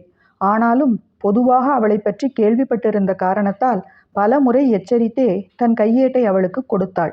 ஆனால் மறுநாள் காலை அவள் அதை மறந்து விடுதியிலேயே விட்டுவிட்டு வந்துவிட்டாள் என்பது தெரிந்ததும் நித்திலா காளி அவதாரம் எடுத்து விட்டாள். நீ என்ன செய்வியோ ஏது செய்வியோ எனக்கு தெரியாது கௌசல்யா. கிளாஸ் ஆரம்பிக்க இன்னும் 15 நிமிஷம் இருக்கு. நீ ஹாஸ்டல் போய் என் நோட்டை எடுத்துட்டு வரலைன்னா நீ என்னோட இன்னொரு முகத்தை பார்க்க வேண்டியிருக்கும். கௌசல்யா அதிர்ந்து போனாள். இது ஒரு பெரிய விஷயமா நித்தி? இப்போ ரஃப் நோட்டில் எழுதிக்கோ. சாயந்தரம் இல்லை மதியம் லஞ்சுக்கு போகும்போது எடுத்துகிட்டு வந்துடுறேன். நீ வீட்டில் ஒரு ½ உட்காந்தா எழுதிடலாம். இந்த ரஃப்பில் எழுதுறது அப்புறம் ஃபேரில் எழுதுறது இதெல்லாம் உனக்கு பழக்கமாக இருக்கலாம் கௌசல்யா. ஆனால் எனக்கு அதெல்லாம் செட் ஆகாது. எனக்கு இப்போ என் நோட்டு வேணும். குரலை தனித்து கொண்டவள், கொஞ்சம் புரிஞ்சுக்கோ நித்தி, எனக்கு மந்த்லி ப்ராப்ளம்ப்பா. என்னால் மறுபடியும் அவ்வளோ தூரம் போய் எடுத்துகிட்டு வர முடியாது. கண்டிப்பாக மதியம் எடுத்து கொடுத்துடுறேன். நித்திலா அசையவில்லை. கண்களில் கண்ணீருடன் எழுந்தாள் கௌசல்யா. அவர்கள் வகுப்பு முதல் தளத்தில் இருந்தது. கீழே படிகளில் இறங்கிச் சென்று கொஞ்சம் தொலைவில் அமைந்திருந்த விடுதியில் 2வது தளத்தில் அமைந்திருந்த அவர்கள் அறைக்கு சென்று அந்த கையேட்டை தேடினாள். மறந்துவிடக்கூடாது என பெட்டியின் மீதே அவள் வைத்திருந்த அந்த கையேடு குளித்துவிட்டு வந்து அவள் வீசியிருந்த துவாலையின் அடியில் மறைந்து கிடந்தது. எடுத்துக்கொண்டு வகுப்பறைக்கு அவள் வருவதற்கும் பேராசிரியர் வருவதற்கும் சரியாக இருந்தது. கையேட்டை நித்திலாவிடம் கொடுத்துவிட்டு வேறிடம் சென்று அமர்ந்தாள். மதிய உணவு இடைவேளையின் போது அனைவரும் வெளியேற காத்திருந்தவள் நித்திலாவிடம் சென்றாள். ஆனாலும் ஒன்ன மாதிரி ஒரு பொண்ணை நான் என் வாழ்க்கையில் பார்த்ததில்லை நித்திலா. உனக்கு நீ மட்டும்தான் முக்கியம் இல்லை. அன்னைக்கு நீ கீழே விழுந்தப்போ ஓடி வந்து உதவி பண்ணினேன் பாரு. எனக்கு இதுவும் வேணும் இன்னமும் வேணும். மனசு எரிஞ்சு சொல்கிறேன். இதுக்கு நீ ஒரு நாள் அனுபவிப்ப. நித்திலாவுக்கும் கஷ்டமாகத்தான் இருந்தது. தன் மீது பெரிய தவறு எதுவும் இல்லாமல் அவளுக்கு மன்னிப்பு கேட்கவும் தோன்றவில்லை. கௌசல்யாவின் மறதி இல்லை என்றால் இங்கு பிரச்சனைக்கே இடமில்லையே என தன் செயலை நியாயப்படுத்தியது அவள் மனம். அதன் பிறகு கல்லூரி காலங்கள் முழுவதும் கூட கௌசல்யா அவளிடம் பேசியதில்லை. சில வருடங்கள் முன்பு நடந்த அந்த நினைவலைகள் அவள் மனதில் பவனி வர அவள் விட்ட சாபம்தான் பலித்து விட்டதோ? கௌசல்யா மட்டுமல்ல, இன்னும் அவள் பகைத்து கொண்ட மற்றவர்களும் இப்படித்தான் அவள் மீது சாபம் விட்டிருப்பார்களோ? இல்லையென்றால் புத்திசாலியான நித்திலா பெயர் பொருத்தம் பார்த்து கொண்டிராமல் முக்கியமான குணப்பொருத்தம் இருக்கிறதா என பார்த்திருப்பாளே. நித்தியனிடம் அவளது இந்த குணாதிசயம் பற்றியாவது விளக்கிச் சொல்லியிருப்பாளே. அதெல்லாம் செய்ய விடாமல் அவளை தடுத்தது யார்? இந்த சாபங்கள் தானா? இயலாமையில் அவள் கண்களில் கண்ணீர் துளிர்த்தது. சிறிது நேரம் யோசித்து கொண்டே இருந்தவள் ஒரு முடிவுக்கு வந்தாள். அவளால் மாற முடியாது, ஆனால் அவனை மாற்ற முயற்சிக்கலாமே. அத்தியாயம் 7. மறுநாளிலிருந்து அவள் முயற்சி ஆரம்பமாயிற்று. காலையில் கொஞ்சம் முன்னதாக எழுந்து விடுபவள் தன் வேலைகளை முடித்துவிட்டு நித்தியன் எழுந்ததும் அவன் பின்னோடு சுற்ற ஆரம்பித்தாள். அவள் கொண்டு வந்து தரும் காஃபியை அருந்தி முடித்துவிட்டு டீப்பாயின் மீது வைக்க முயன்றவனை கொண்டு போய் சிங்க்ல போடு என அவள் கூற, இந்த பேப்பர் படித்து முடிச்சுட்டு போறேன்டா. நீ மறந்துடுவ, போய் வச்சுட்டு வந்து படி. எழுந்துட்டா அப்புறம் மறுபடி உட்கார்ந்து படிக்க மூடு வராதுடி. சொன்னா கேளு. நல்லது தான், சாயந்தரம் வந்து படிச்சுக்கலாம். இப்போ கிளம்புற வழியை பாரு. அவளை முறைத்தவன், இத்தனை நாளாக நீ தானே பண்ணிட்டு இருந்த, இப்போ திடீர்னு என்னவா? அப்படி பண்ணித்தான் இவ்வளோ நாளாக உன்னை கெடுத்து வச்சுருக்கேன். இனி அதெல்லாம் வேலைக்காகாது. கிளம்பு கிளம்பு. ப்ளீஸ் செல்லம், இந்த ஸ்போர்ட்ஸ் காலம் மட்டும் பார்த்துட்டு போயிடுறேனே ப்ளீஸ். என் கண்ணில்ல இல்லை, வைரம்ல இல்லை, என் புஜ்ஜுக்குட்டி இல்லை இல்லை. இப்போ நீ எழுந்திருக்க போறியா இல்லையா? கோபத்தில் செய்தித்தாளை சுருட்டி அவன் நீளிருக்கையின் மீது வீச, ஏய், நியூஸ் பேப்பர் வைக்கிற இடமா அது? அவள் கேள்விக்கு பதில் சொல்லாமல் விட்டால் போதும் என்று காஃபி கப்புடன் ஓடியவன் அவள் செய்தித்தாளை எடுத்து ஒழுங்காக வைத்துவிட்டு வருவதற்குள் குளியலறைக்குள் புகுந்து கொண்டான். சோப்பை நிமித்தி வை, அப்பதான் கொழன்னு ஆகாது. டவலை உடனே பால்கனியில் கொண்டு போடு. ஒரு ட்ரெஸ் எடுக்கும்போது மற்றது கீழே விழுந்தா உடனே எடுத்து உள்ளவை. சீப்பை எடுத்தா ட்ரெஸ்ஸிங் டேபிள் மேலே அப்படியே போடாத, அதுக்குன்னு ஒரு ஸ்டாண்ட் இருக்குல்ல, அதில் வை. ஷூவை கழட்டுனா ஷூ ஸ்டாண்டில் வச்சா தான் என்ன? இப்படி நீண்டு கொண்டே போனது அவளது உத்தரவுகள். அவன் கெஞ்சி கொஞ்சி தாஜா செய்து என்று எதுவும் அவளிடம் வேலைக்காகவில்லை. 2 நாள் பொறுத்து பார்த்தவனுக்கு எரிச்சல் வர ஆரம்பிக்க அப்புறம் மிஞ்ச ஆரம்பித்தான். அன்று அவனுக்கு கொஞ்சம் வயிறு சரியில்லாமல் இருக்க அலுவலக உணவு வேண்டாம் என்று சொல்லி அவள் தயிர் சாதம் கட்டி கொடுத்திருந்தாள். மாலை வந்ததும் அலுப்பாக நீளிருக்கையில் சாய்ந்தவனை, முதல்ல டிஃபன் பாக்ஸ் கொண்டு போய் சிங்கில் போட்டு தண்ணி ஊற்றி ஊற வச்சுட்டு வந்து உட்காரு என அவள் கூறவும் ருத்ராவதாரம் எடுத்து விட்டான். உடல்நிலை சரியில்லாவிட்டாலும் சென்றே ஆக வேண்டிய தேவை இருக்க அலுவலகம் சென்று பணி செய்து வந்தவன் எப்போதடா அமர்வோம் என்றிருக்க அதனை கொஞ்சமும் கருத்தில் கொள்ளாமல் அவள் விரட்ட, பண்ண முடியாது போடி. இறுகிப்போன முகத்துடன் சொன்னவனை பார்த்து அதிர்ந்து போனாள். அவளை எப்போதுமே வாடி போடி என்று பேசுவான் என்றாலும் இந்த டி கொஞ்சம் ஸ்வரம் தப்பி ஒலித்தாற் போலிருக்க அவன் முன் வந்து நின்றவள், நித்யன், டிஃபன் பாக்ஸ் கொண்டு போய் போட முடியாது நித்திலா, உன்னால் என்ன செய்ய முடியுமோ செஞ்சுக்கோ. முகத்தில் அடித்தாற்போன்று சொல்லிவிட்டு எழுந்து படுக்கையறைக்குள் சென்று கதவை அரைந்து சாத்தினான். அப்படியே மடங்கி நீளிருக்கையில் அமர்ந்தவள் கண்களில் கண்ணீர் துளிர்த்தது. இதுவரை அவளது அன்னை, தந்தை, ஆசிரியர்கள், நண்பர்கள், உடன் வேலை செய்பவர்கள் என யாரும் அவளை கடிந்து ஒரு வார்த்தை சொன்னதில்லை. அவளும் அந்த அளவிற்கு வைத்து கொண்டதில்லை. ஆனால் இன்று முதலாக, அதுவும் தன் அன்பு கணவனிடம் இருந்து வெறுப்புடன் உமிழப்பட்ட அந்த வார்த்தைகள் அவளை மிகவும் காயப்படுத்தின. பால்கனியின் வழியாக காற்றில் கசிந்து வந்த பாடல் அவள் காதுகளைச் சேர்ந்தது. தன் பிடிவாதம் விடாது, என் மனம் போல் நடக்காது, தனக்கென எதுவும் சொல்லாது, நம்மையும் பேச விடாது, அனுதினம் செய்வார் மோடி, அகமகிழ்வார் போராடி, இல்லறம் இப்படி நடந்தால் நல்லறமாமோ நிலவே. அழுது கொண்டே அப்படியே நீளிருக்கையில் கால்களை குறுக்கி வைத்தபடி தூங்கி போனாள் நித்திலா. சிறிது நேரம் கழித்து வெளியே வந்தவன் கண்களில் கண்ணீர் கரைகளுடன் முகத்தில் சொல்லனா சோகத்துடன் உறங்கிக் கொண்டிருந்தவளை கண்டதும் உருகி போயிற்று. மெல்ல அவள் அருகில் அமர்ந்தான். அவன் பின்னோடு சுற்றி அவளும் அலுத்துத்தான் போயிருந்தாள் போல. அவளிடம் அசைவில்லை. மென்மையாக அவள் நெற்றியில் இதழ் பதித்தவன் அவள் லேசாக அசையவும் அவள் கழுத்தின் பின்னும் முழங்காலின் அடியிலும் கை கொடுத்து பூமாலை போல் அவளை தூக்க முழுதாக விழிப்பு வந்தவள் நடந்த சம்பவங்களை நினைத்து கொஞ்சம் மிரட்சியுடன் அவனை பார்க்க அவள் பார்வையை தாங்கிக் கொள்ள முடியாதவன், சாரிடி என்று அவள் கண்களை பார்த்து சொல்லிக்கொண்டு அவள் இதழ்களை தன்வசப்படுத்தியவாறு படுக்கையறைக்குள் நுழைந்தான். அன்றோடு அவனை மாற்றும் முயற்சிக்கு ஒரு முற்றுப்புள்ளி வைத்தாள் நித்திலா. ஆனால் மனதிற்குள் குமையாமல் இல்லை. எல்லாவற்றிற்கும் சிகரம் வைத்தாற்போல அந்த சம்பவம் நடந்தது. அத்தியாயம் 8. அன்று மதியம் அவளுக்கு ஒரு முக்கியமான சந்திப்பு இருந்தது. ஒரு நிறுவன உரிமையாளரை சந்தித்து அவர்களது மென்பொருள் தயாரிப்பு ஒன்றை பற்றி விளக்கிச் சொல்லும் பொறுப்பை அவளிடம் ஒப்படைத்தார் சிவபாலன். வழக்கமாக மார்க்கெட்டிங் சைட் இருக்கிறவங்களுக்கு தான் இந்த வேலை தருவோம் நித்திலா. ஆனால் இந்த ப்ராடக்ட் தயாரிப்பில் உங்களுக்கு பெரும் பங்கு இருக்குது. அதோட நீங்கள் பேசுகிற விதமும் நான் பார்த்துருக்கேன். அதுதான் இந்த பொறுப்பை உங்களுக்கு ஒப்படைக்கலான்னு சொன்னேன். இதை எப்படியாவது அவங்கள வாங்க வைக்க வேண்டியது உங்கள் பொறுப்பு. I will do my best for sure sir. காலையில் சீக்கிரமே அவள் அலுவலகம் செல்ல வேண்டியிருந்ததால் நித்யன் பின்னர் தனியாக கிளம்பிச் சென்றான். அந்த சந்திப்பு நடக்கும் உணவகம் அவர்கள் வீட்டின் அருகிலேயே இருந்தது என்பதால் சந்திப்புக்கு முன் வீட்டிற்கு வந்து உடை மாற்றி முகம் கழுவி புத்துணர்வுடன் போகலாம் என யோசித்தவள் சிவபாலனிடம் தெரிவித்துவிட்டு சந்திப்புக்கு 1.5 மணி நேரம் முன்பாகவே கிளம்பினாள். கணவனுக்கு சொல்வதற்காக அழைத்த போது அவன் எடுக்கவில்லை. அலுவலில் இருக்கிறான் போல என நினைத்தவள் அவனுக்கு ஒரு குறுஞ்செய்தி அனுப்பிவிட்டு கிளம்பினாள். 11:30 மணியளவில் வீடு திரும்பியவள் மங்களா 2 நாட்கள் விடுப்பு கேட்டிருந்ததால் அவளே சாவியை பொருத்தி கதவை திறக்க அதிர்ந்து போய் அப்படியே நின்றுவிட்டாள்.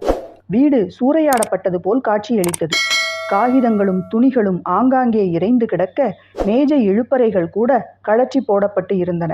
என்னவோ தோன்ற வேகமாக படுக்கையறைக்கு சென்றவள் இரும்பு பீரோவை திறந்து பார்க்க, அதில் நகைகள் வைக்கும் பகுதி சாவி இல்லாமல் வெறுமனே மூடப்பட்டிருக்க, பதற்றத்துடன் அதை திறந்தவளுக்கு மேலும் அதிர்ச்சி. நகைகள் நகை பெட்டிகளுடன் காணாமல் போயிருந்தன. பெட்டியிலிருந்து எடுத்தால் கூட நேரமாகிவிடும் என நினைத்து பெட்டியோடு தூக்கி போய் விட்டார்கள் போல என நினைத்தவள் அலைபேசியில் கணவனை அழைத்தாள். இப்போதும் அவன் எடுக்கவில்லை. அடுத்து வலைதளத்தில் தேடி அந்த பகுதி காவல் நிலையத்திற்கு அழைத்து விஷயத்தை தெரிவித்தாள். சார், எனக்கு 1 மணிக்கு ஒரு முக்கியமான மீட்டிங் இருக்குது. நீங்கள் கொஞ்சம் சீக்கிரம் வந்தால் நல்லா இருக்கும். அடுத்த 15 நிமிடங்களில் காவல்துறை ஆய்வாளர் அவள் வீட்டில் இருந்தார். அவரிடம் விஷயத்தை சொல்லிக் கொண்டிருக்கும் போதே நித்யன் அழைத்தான். 1 நிமிஷம் சார், என் ஹஸ்பண்ட் தான் கூப்பிடுறாரு. அவரையும் வீட்டுக்கு வர சொல்லிடுறேன். ஹலோ, என்னாச்சு நித்தி? நிறைய தடவை கூப்பிட்டுருக்க போல. உன் கேபினுக்கு வந்தால் ஆளே காணலை. நீ என் மெசேஜ் பார்க்கலையா? மெசேஜ் வேறு அனுப்புனியா?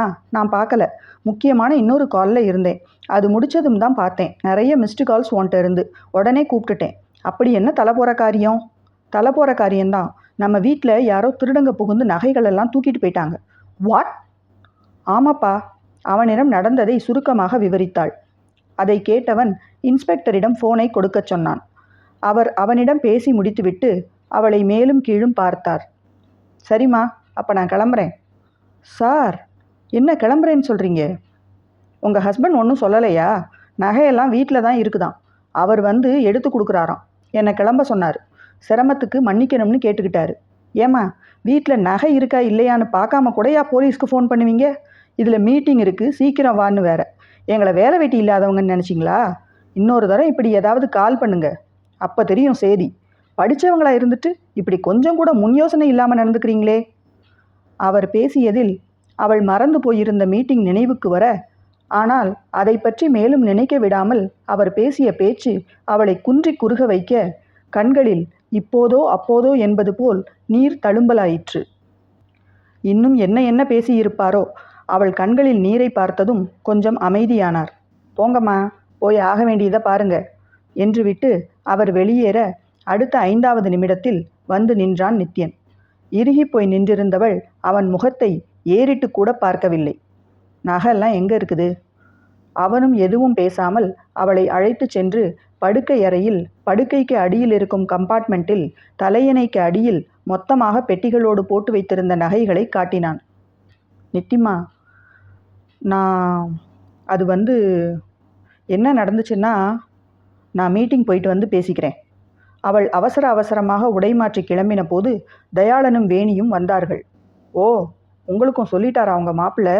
இருக்கார், அவர்கிட்டயே பேசிக்கோங்க என்றவள் வெளியேறி சென்று விட்டாள். அவள் எப்படி அந்த பேச்சுவார்த்தையை வெற்றிகரமாக நடத்தி முடித்தாள் என்று அவளுக்கே தெரியாது. உள்ளுக்குள் நித்யன் மீது ஆத்திரம் கனன்று கொண்டிருந்தது. அந்த இன்ஸ்பெக்டர் பேசிய பேச்சுக்களே மீண்டும் மீண்டும் செவிப்பறையில் வந்து மோதிக்கொண்டிருந்தன. முயன்று அவற்றிலிருந்து தன் கவனத்தை திருப்பி இன்முகத்தோடு அவரிடம் பேசி முடித்து அந்த மென்பொருளை அவர் வாங்கி கொள்ளச் சம்மதித்து அதற்கான ஒப்பந்தத்தில் கையெழுத்திட்டு அதை சிவபாலனிடம் தெரிவித்தும் விட்டபின் வீடு திரும்பினாள். அவள் வீடு வந்து சேர கிட்டத்தட்ட 4 மணி ஆகிவிட்டது. தலைவலி வின் வின் என்று தெரிக்க வீடு வந்து சேர்ந்தவளுக்கு அமுதமாக இருந்தது வேணி தந்த காஃபி.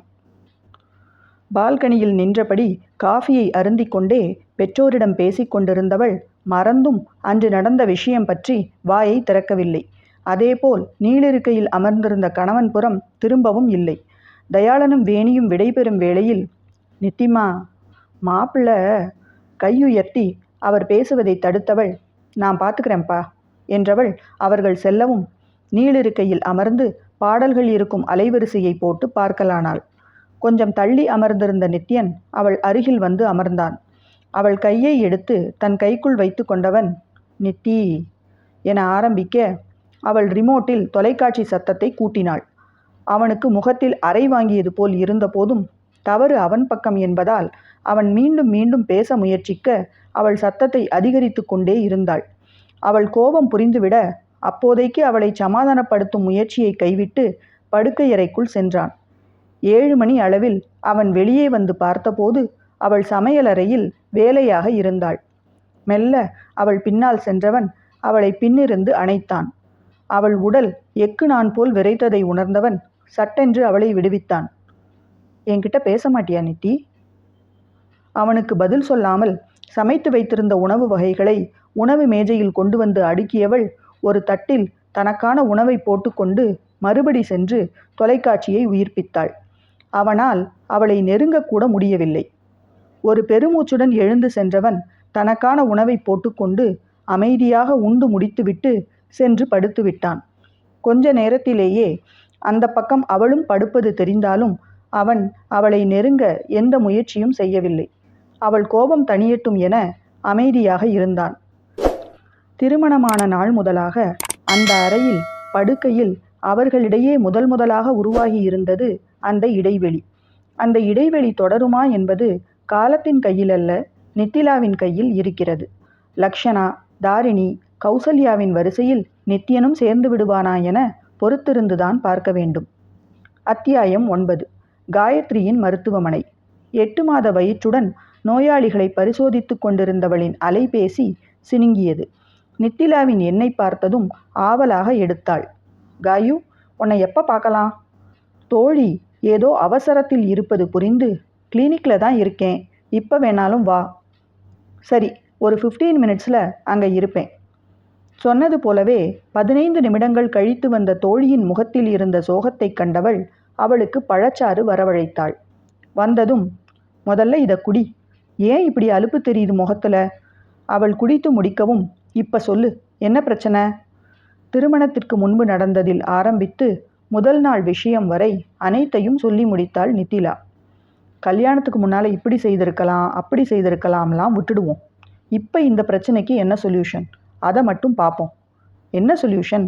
டைவர்ஸ் தான். பைத்தியம் மாதிரி பேசாத நித்தி. கல்யாணங்கிறது 1000 காலத்து பயிர்னெல்லாம் நான் அட்வைஸ் பண்ண மாட்டேன். ஆனால் நீ சொல்கிறதெல்லாம் ஒரு காரணம்னு டைவர்ஸ் வர போகிறதெல்லாம் அபத்தம்.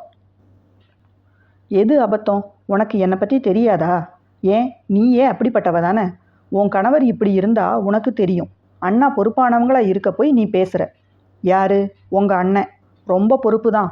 போன வாரம்தான் 16,000 ரூபாய் செல்ஃபோனை காருக்குள்ளே வச்சு காரையும் பூட்டாமல் போய் எவனோ ஆட்டையை போட்டு போயிட்டான். நான் அவர் மொபைலில் ட்ராக்கிங் சாஃப்ட்வேர் போட்டு வச்சுருக்க போய் 2 நாள் கழித்து திரும்ப கிடச்சிது. இங்கே பாரு நித்தி, ஸ்கூலில் படிக்கிறப்ப நாம் இருந்தது மாதிரியே காலமெல்லாம் வாழ முடியாது. காலேஜ் வந்த பின்னால் நோயாளிகளோட பழகி பார்க்கும்போது தான் எத்தனை விதமான மனிதர்கள் உலகத்தில் இருக்காங்கன்னு என்னால் தெரிஞ்சுக்க முடிஞ்சது. என் கிளினிக்குக்கு உடல் வியாதியோடு வர்றவங்க பாதி பேர்னா, மனவியாதியோடு வர்றவங்க மீதி பேர். என்னை டாக்டர்னு கூப்பிடுற நோயாளிகளை விட அக்கா, அண்ணி, ஆன்ட்டி இப்படி கூப்பிடுறவங்க அதிகம். அப்படி நெருக்கமாக தான் நான் அவங்களோட பழகிட்டு இருக்கேன். அவங்க நிறைகளை பாராட்டி குறைகளை எடுத்து சொல்லி அவங்க பிரச்சனைக்கு தீர்வு காணும்போது அவங்களுக்கும் சந்தோஷம், எனக்கும் சந்தோஷம். அவங்கக்கிட்ட குறை இருக்குது, அவங்க கூட பழக மாட்டேன்னு முடிவெடுத்தா இதெல்லாம் நடக்குமா சொல்லு? நீ சொல்கிற மாதிரி நான் தான் நித்தியனை திருத்த பார்த்தேனே. எது? நீ பண்ணதுக்கு பேர் திருத்த பார்த்ததா? நித்தியனா இருக்க கொண்டு அமைதியாக போயிட்டார். பிரபாவா இருந்தால் இந்நேரம் என் கன்னத்திலே 2 வச்சிருப்பார். என்ன சொல்கிற காயு நீ? நீ பண்ணதுக்கு பேர் அராஜகம், அடக்குமுறை, இன்னும் சொல்லப்போனால் டார்ச்சர். அவரை திருத்துறதுக்கு அவர் என்ன சின்ன குழந்தையா நித்தி? இத்தனை நாள் நீ இல்லாமல் அவர் நல்லா தானே இருந்தார். எதுவாக இருந்தாலும் கொஞ்சம் கொஞ்சமாக பொறுமையாக அவருக்கு சொல்லி அவராக மாறுற மாதிரி செய்வியா? அதை விட்டுட்டு குச்சி எடுக்காத குறையா அவரை விரட்டியிருக்க நீ. சரி, எல்லாத்தையும் விடு. நேற்று நடந்ததுக்கு என்ன சொல்கிற? நேற்று என்ன தான் நடந்தது? முழுசாக சொல்லு. எனக்கு நீ சொன்னது புரியலை. நகையெல்லாம் ஏன் இடம் மாற்றினாராம்? நித்யன் பொருட்களை அடிக்கடி கைமறதியாக எங்கேயாவது வச்சிடுவார். அதனால முக்கியமான குட்டியாக தொலைஞ்சு போயிடுற மாதிரி பொருட்களை பீரோ சேஃபில் வைங்கன்னு நான் தான் சொல்லியிருந்தேன். நான் உன் ஊருக்கு வந்தப்போ ஒரு குட்டி பென்ட்ரைவை சேஃபில் வச்சவர் அப்புறம் மறந்துட்டார். நேற்று நான் கிளம்பினப்புறம் மேனேஜர் கூப்பிட்டு அதை எடுத்துகிட்டு வர சொல்லவும் வீட்டையே தலைகீழாக திருப்பி போட்டு தேடியிருக்கார். அப்புறம் திடீர்னு ஞாபகம் வந்து சேஃப் திறந்து பார்த்துருக்கார். நான் உன் ஃபங்க்ஷன் வந்தப்புறம் நகைகளெல்லாம் கழற்றி உள்ளே வச்சதில் அவர் முன்னால் வச்சுருந்த பென்ட்ரைவ் உள்ளே எங்கேயோ போயிட்டு இருக்குது. எல்லாத்தையும் வரிசையாக வெளியே எடுத்து வச்சுட்டு உள்ளே கைவிட்டு தேடினப்போ தான் கிடச்சிருக்கு. அதுக்குள்ளே மறுபடி மேனேஜர் ஃபோன் பண்ணி அவசரப்படுத்தவும் அந்த பெட்டிகள் ஒவ்வொன்றும் ஒவ்வொரு ஷேப் இருக்கும் இல்லையா? அதனால அடுக்கி வைக்க நேரம் இல்லாமல் மங்களாவும் வரமாட்டாங்கிறனால பீரோ கதவை மட்டும் எப்பவும் போல பூட்டிட்டு எல்லாத்தையும் எடுத்து மொத்தமாக பெட் பாட்டம் கம்பார்ட்மெண்ட்டில் போட்டு மேலே தலையணை வச்சு தெரியாத மாதிரி பண்ணியிருக்கார். ஈவினிங் 2 பேரும் ஒன்றா தானே வீட்டுக்கு வருவோம், என்கிட்ட சொல்லிக்கலாம்னு நினச்சிருந்துருக்கார். நான் நடுவில் போனனால ஒரே கலேபரமாக போச்சு. இந்த எல்லா விஷயத்தையும் அம்மா அப்பா கிட்ட சொல்லியிருக்கார். அம்மா தான் எனக்கு சொன்னாங்க. எது எப்படி இருந்தாலும் பாதுகாப்பாக பண்ண வேண்டிய எல்லாம் பண்ணிட்டு தானே போயிருக்கார். இன்னும் என்ன பிரச்சனை உனக்கு? உனக்கு புரியலையா காயு? அந்த பென்ட்ரைவை எங்கே வச்சார்னு மறக்காமல் இருந்திருந்தா இந்த பிரச்சனையே இல்லைல்ல. நான் சும்மா போய் பீரோ கதவை திறந்து பார்த்துருப்பேனா? வீடு கந்தர் கோலமாக கிடக்கவும் தானே பார்த்தேன். அப்பையும் நித்யனை கூப்பிடத்தானே செஞ்சேன். ஃபோனையும் எடுக்கலை. இப்படி விஷயம்னு எனக்கு ஒரு மெசேஜ் பண்ணி இருக்கலாம், அதுவும் பண்ணலை. இது மாதிரி 100 விஷயம் காயு, என்னால் முடியலை. சரி, இப்போ என்ன தான் சொல்கிற நீ? நித்யன்கிட்ட பேசிட்டு டைவர்ஸ் அப்ளை பண்ண போகிறேன்.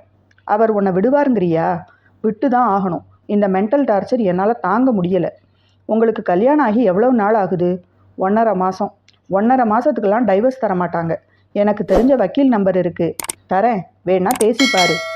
ஆனால் ஒன்று சொல்கிறேன் Nithi, where love is thick faults are thin. அன்பு அதிகமாக இருக்கிற இடத்துல குறைகள் கண்ணுக்கு தெரியாது. நல்லா யோசிச்சு முடிவெடு. வீட்டுக்கு வந்தவள் அன்றும் நித்யனிடம் ஒரு வார்த்தை கூட பேசினாள் இல்லை. தொட்டு பேச முயற்சி செய்தவனையும் கண்டு கொண்டாள் இல்லை. அந்த வக்கீலிடம் சென்று பேசிவிட்டு வந்தவள் நித்யனிடமும் விஷயத்தை தெரிவிக்க அவன் முகத்தை பார்க்க சகிக்கவில்லை. அப்போ இதுக்காக என்னை மொத்தமாக பிரியறதுன்னே முடிவு பண்ணிட்டியா நித்தி? வேற என்ன செய்கிறது நித்யன்? நீங்களோ உங்களை மாற்றிக்க மாட்டீங்க. நானும் அன்பாவும் சொல்லி பார்த்துட்டேன், அடாவடியாகவும் சொல்லி பார்த்துட்டேன். நீங்கள் வழிக்கு வர்ற மாதிரி தெரியலை. என்னால் இந்த மாதிரி சோம்பேறித்தனத்தை கொஞ்சமும் சகிச்சிக்க முடியாது. இத்தனை நாள் சகிச்சிட்டு இருந்தேன்னா அதுக்கு நான் உங்கள் மேலே வச்ச அன்பு தான் காரணம். ஆனால் கடைசியாக நடந்த விஷயம் அந்த மிச்ச சொச்சத்தையும் வாரிக்கிட்டு போயிடுச்சு. இனி நாம் பிரிகிறது தான் பெட்டர். என்னை பிரிஞ்சு உன்னால் இருக்க முடியுமா? இப்படி இருக்கிறதுக்கு அப்படி இருக்கிறது பரவாயில்ல. ஓ. சிறிது நேரம் பால்கனியில் நின்றிருந்தவன் மீண்டும் உள்ளே வந்தான். 1 மாதமாகவே அமெரிக்கா போகிறதுக்காக என்னை கேட்டுட்டு இருக்காங்க. நான் தான் புதுசாக கல்யாணம் ஆகியிருக்கு, ஒய்ஃப் விட்டுட்டு போக முடியாதுன்னு சொல்லிட்டு இருக்கேன். 2 மாதம் ப்ராஜெக்ட். நான் அந்த ப்ராஜெக்ட் ஒத்துக்கிறேன். 2 மாதம் நான் இல்லாமல் ஃப்ரீயாக இரு. அவள் ஏதோ சொல்ல வரவும் கையுயர்த்தி தடுத்தவன், கல்யாணம் ஆகி 1.5 மாதத்தில் டைவர்ஸ்னு போய் நின்னா மற்றவங்க சிரிப்பாங்க. நான் இல்லாமல் இருக்கணும்னு தானே ஆசைப்படுற. இந்த 2 மாதமும் ஜாலியாக இரு. எந்த காரணம் கொண்டும் நான் உன்னை டிஸ்டர்ப் பண்ண மாட்டேன். 2 மாதத்துக்கு அப்புறமும் உனக்கு பிரியலாம்னு தோணினா எனக்கும் நோ அப்ஜெக்ஷன். அதன் பின் மளமளவென காரியங்கள் நடந்தேறி அவன் அமெரிக்கா கிளம்பும் நாளும் வந்தது. அத்தியாயம் 10. இன்னும் 3 மணி நேரங்களில் விமானம். அனைத்தையும் வரவேற்பறையில் கொண்டு வந்து வைத்து விட்டான். தயாளனும் வேணியும் காலையிலேயே வந்து அவனுக்கு விடை கொடுத்துவிட்டு சென்றிருந்தனர். நீளிருக்கையில் கால் மடக்கி அமர்ந்திருந்தவளை நேராக பார்த்தவன், உனக்கு கொஞ்சம் கூட வருத்தமே இல்லையா? எதுக்கு வருத்தப்படணும்? பிரிஞ்சு போகிறதா இருந்தாலும் இதே நிலைமை தானே. எதுவும் சொல்லாமல் எழுந்தவன் பெட்டிகளை தள்ளி கொண்டு கதவு வரை செல்ல அவன் பின்னோடு வந்தாள். முதல் முறை அவனை பிரிந்து திருச்சி சென்றது இருவருக்குமே நினைவு வர சட்டென அவளை இழுத்து அணைத்தான். முதலில் வில்லாய் முறுக்கி நின்றவளுக்கும் சில நேரம் பொறுத்து உடல் நெகிழ்ந்தது. ஆனாலும் கையுயர்த்தி அவனை அணைக்கவில்லை அவள். அவள் முகத்தை கையில் ஏந்தியவன் முகம் முழுக்க முத்தமிட்டு இதழ்களிலும் ஒரு நீண்ட முத்தமிட்டான். அவள் கண்களை பார்த்து, உனக்கு வேணா என்னை பிரியறது கஷ்டமில்லாமல் இருக்கலாம், ஆனால் எனக்கு என் உயிரையே இங்கே விட்டுட்டு போகிற மாதிரி இருக்கு. ஒன்னே ஒன்று சொல்கிறேன் நித்தி, காதல்ங்கிறது நிபந்தனைகள் இல்லாததாக இருக்கணும். நீ இதை செய்தா நான் உன் மேலே அன்பாக இருப்பேன், இல்லைன்னா அன்பு காட்ட மாட்டேன்னு சொல்கிறதெல்லாம் காதலுக்கு சரி வராது. முதல்ல மற்றவங்க குறைகளை பெரிய விஷயமாக்கி அவங்கக்கிட்ட இருந்து விலகி போகிறது தப்பு. மற்றவங்கள அவங்க குறைகளோடு ஏற்றுக்க பழகணும். நான் இல்லாத இந்த தனிமை உனக்கு நிறைய நேரம் கொடுக்கும். அமைதியாக யோசி. அதுக்கப்புறம் நீ என்ன முடிவெடுத்தாலும் நான் உடன்படுறேன். அவளை விலக்கி நிறுத்திவிட்டு சரையலென வெளியேறினான். சில நிமிடங்கள் அப்படியே நின்றவள் தோலை குலுக்கிவிட்டு தன் வேலைகளை பார்க்கலானாள். நித்யன் ஊருக்கு சென்று சேர்ந்ததும் அவனிடமிருந்து ரீச்டு என்று ஒரு மின்னஞ்சல் வந்தது. அதன்பின் எந்த தகவலும் இல்லை. முதல் வாரம் குறிப்பிட்டு சொல்லும்படி எதுவுமின்றி கழிந்தது. பெற்றோர் அவளுடன் வந்து இருக்கட்டுமா அல்லது அவளை தங்களுடன் வந்து இருக்கிறாளா என கேட்க இரண்டுக்குமே மறுத்துவிட்டாள். 2வது வார ஆரம்பத்தில் ஏதோ ஒரு வெறுமை தோன்றலாயிற்று. இன்னதென குறிப்பிட்டு சொல்ல முடியாதபடி ஏதோ ஒன்று மனதை பிசைந்தது அவளுக்கு. தனிமையில் இருப்பதால் அப்படி என நினைத்தவள் தாய் வீட்டிற்கு சென்றாள். அங்கும் அதே உணர்வுகள் தொடர அவளுக்கு என்ன செய்வதென தெரியவில்லை. அம்மாவுடன் உட்கார்ந்து அரட்டையடித்தாள். அப்பாவுடன் ஷட்டில் விளையாடினாள். சமையல் செய்கிறேன் என எதையாவது உருட்டினாள். தன் கல்லூரி காலங்களில் பார்த்து ரசித்த திரைப்படங்களை போட்டு பார்த்தாள். ஆனால் எதிலும் மனம் லயிக்கவில்லை. அதிலும் அம்மா வீட்டில் இருப்பதில் நித்யன் பேசாதிருப்பதை வேறு மறைக்க வேண்டி இருந்தது. அது அவளுக்கு பிடித்தமானதாகவும் இல்லை. அதனால் 2 நாட்கள் சென்றபின் அங்கிருந்து தினமும் போக்குவரத்து நெரிசலில் அலுவலகம் போய் வர சிரமமாக இருக்கிறது என சொல்லி மீண்டும் தன் வீட்டிற்கே திரும்பினாள். மேலும் 1 வாரம் சென்றது. அன்று அலுவலகத்தில் அறிவிப்பு பலகை அருகே ஒரே கூட்டமாக தெரிய அருகில் சென்று பார்க்க அதிலிருந்த புகைப்படங்களை பார்த்தவள் முகம் கருத்தது. அந்த புகைப்படங்களிலெல்லாம் நடுநாயகமாக நின்றவன் அவள் நாயகன்தான். ஆனால் அத்தனை படங்களிலும் அவனுக்கு நெருக்கமாக நின்றிருந்த அழகிய பெண்ணை கண்டவள் முகம் களை இழந்தது. அவர்கள் வேலை செய்யும் இடங்களில் ஆணும் பெண்ணும் அருகருகே நின்று புகைப்படம் எடுத்துக்கொள்வதெல்லாம் பெரிய தவறாக பார்க்கப்படுவதில்லை.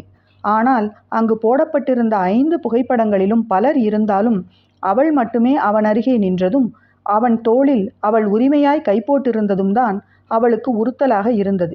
யார் என்று சிவபாலனிடம் கேட்கலாம் என்று பார்த்தால் அவன் நித்யனிடம் சொல்லிவிட்டால் என்ன செய்வது என்ற தயக்கம் அவளுள்.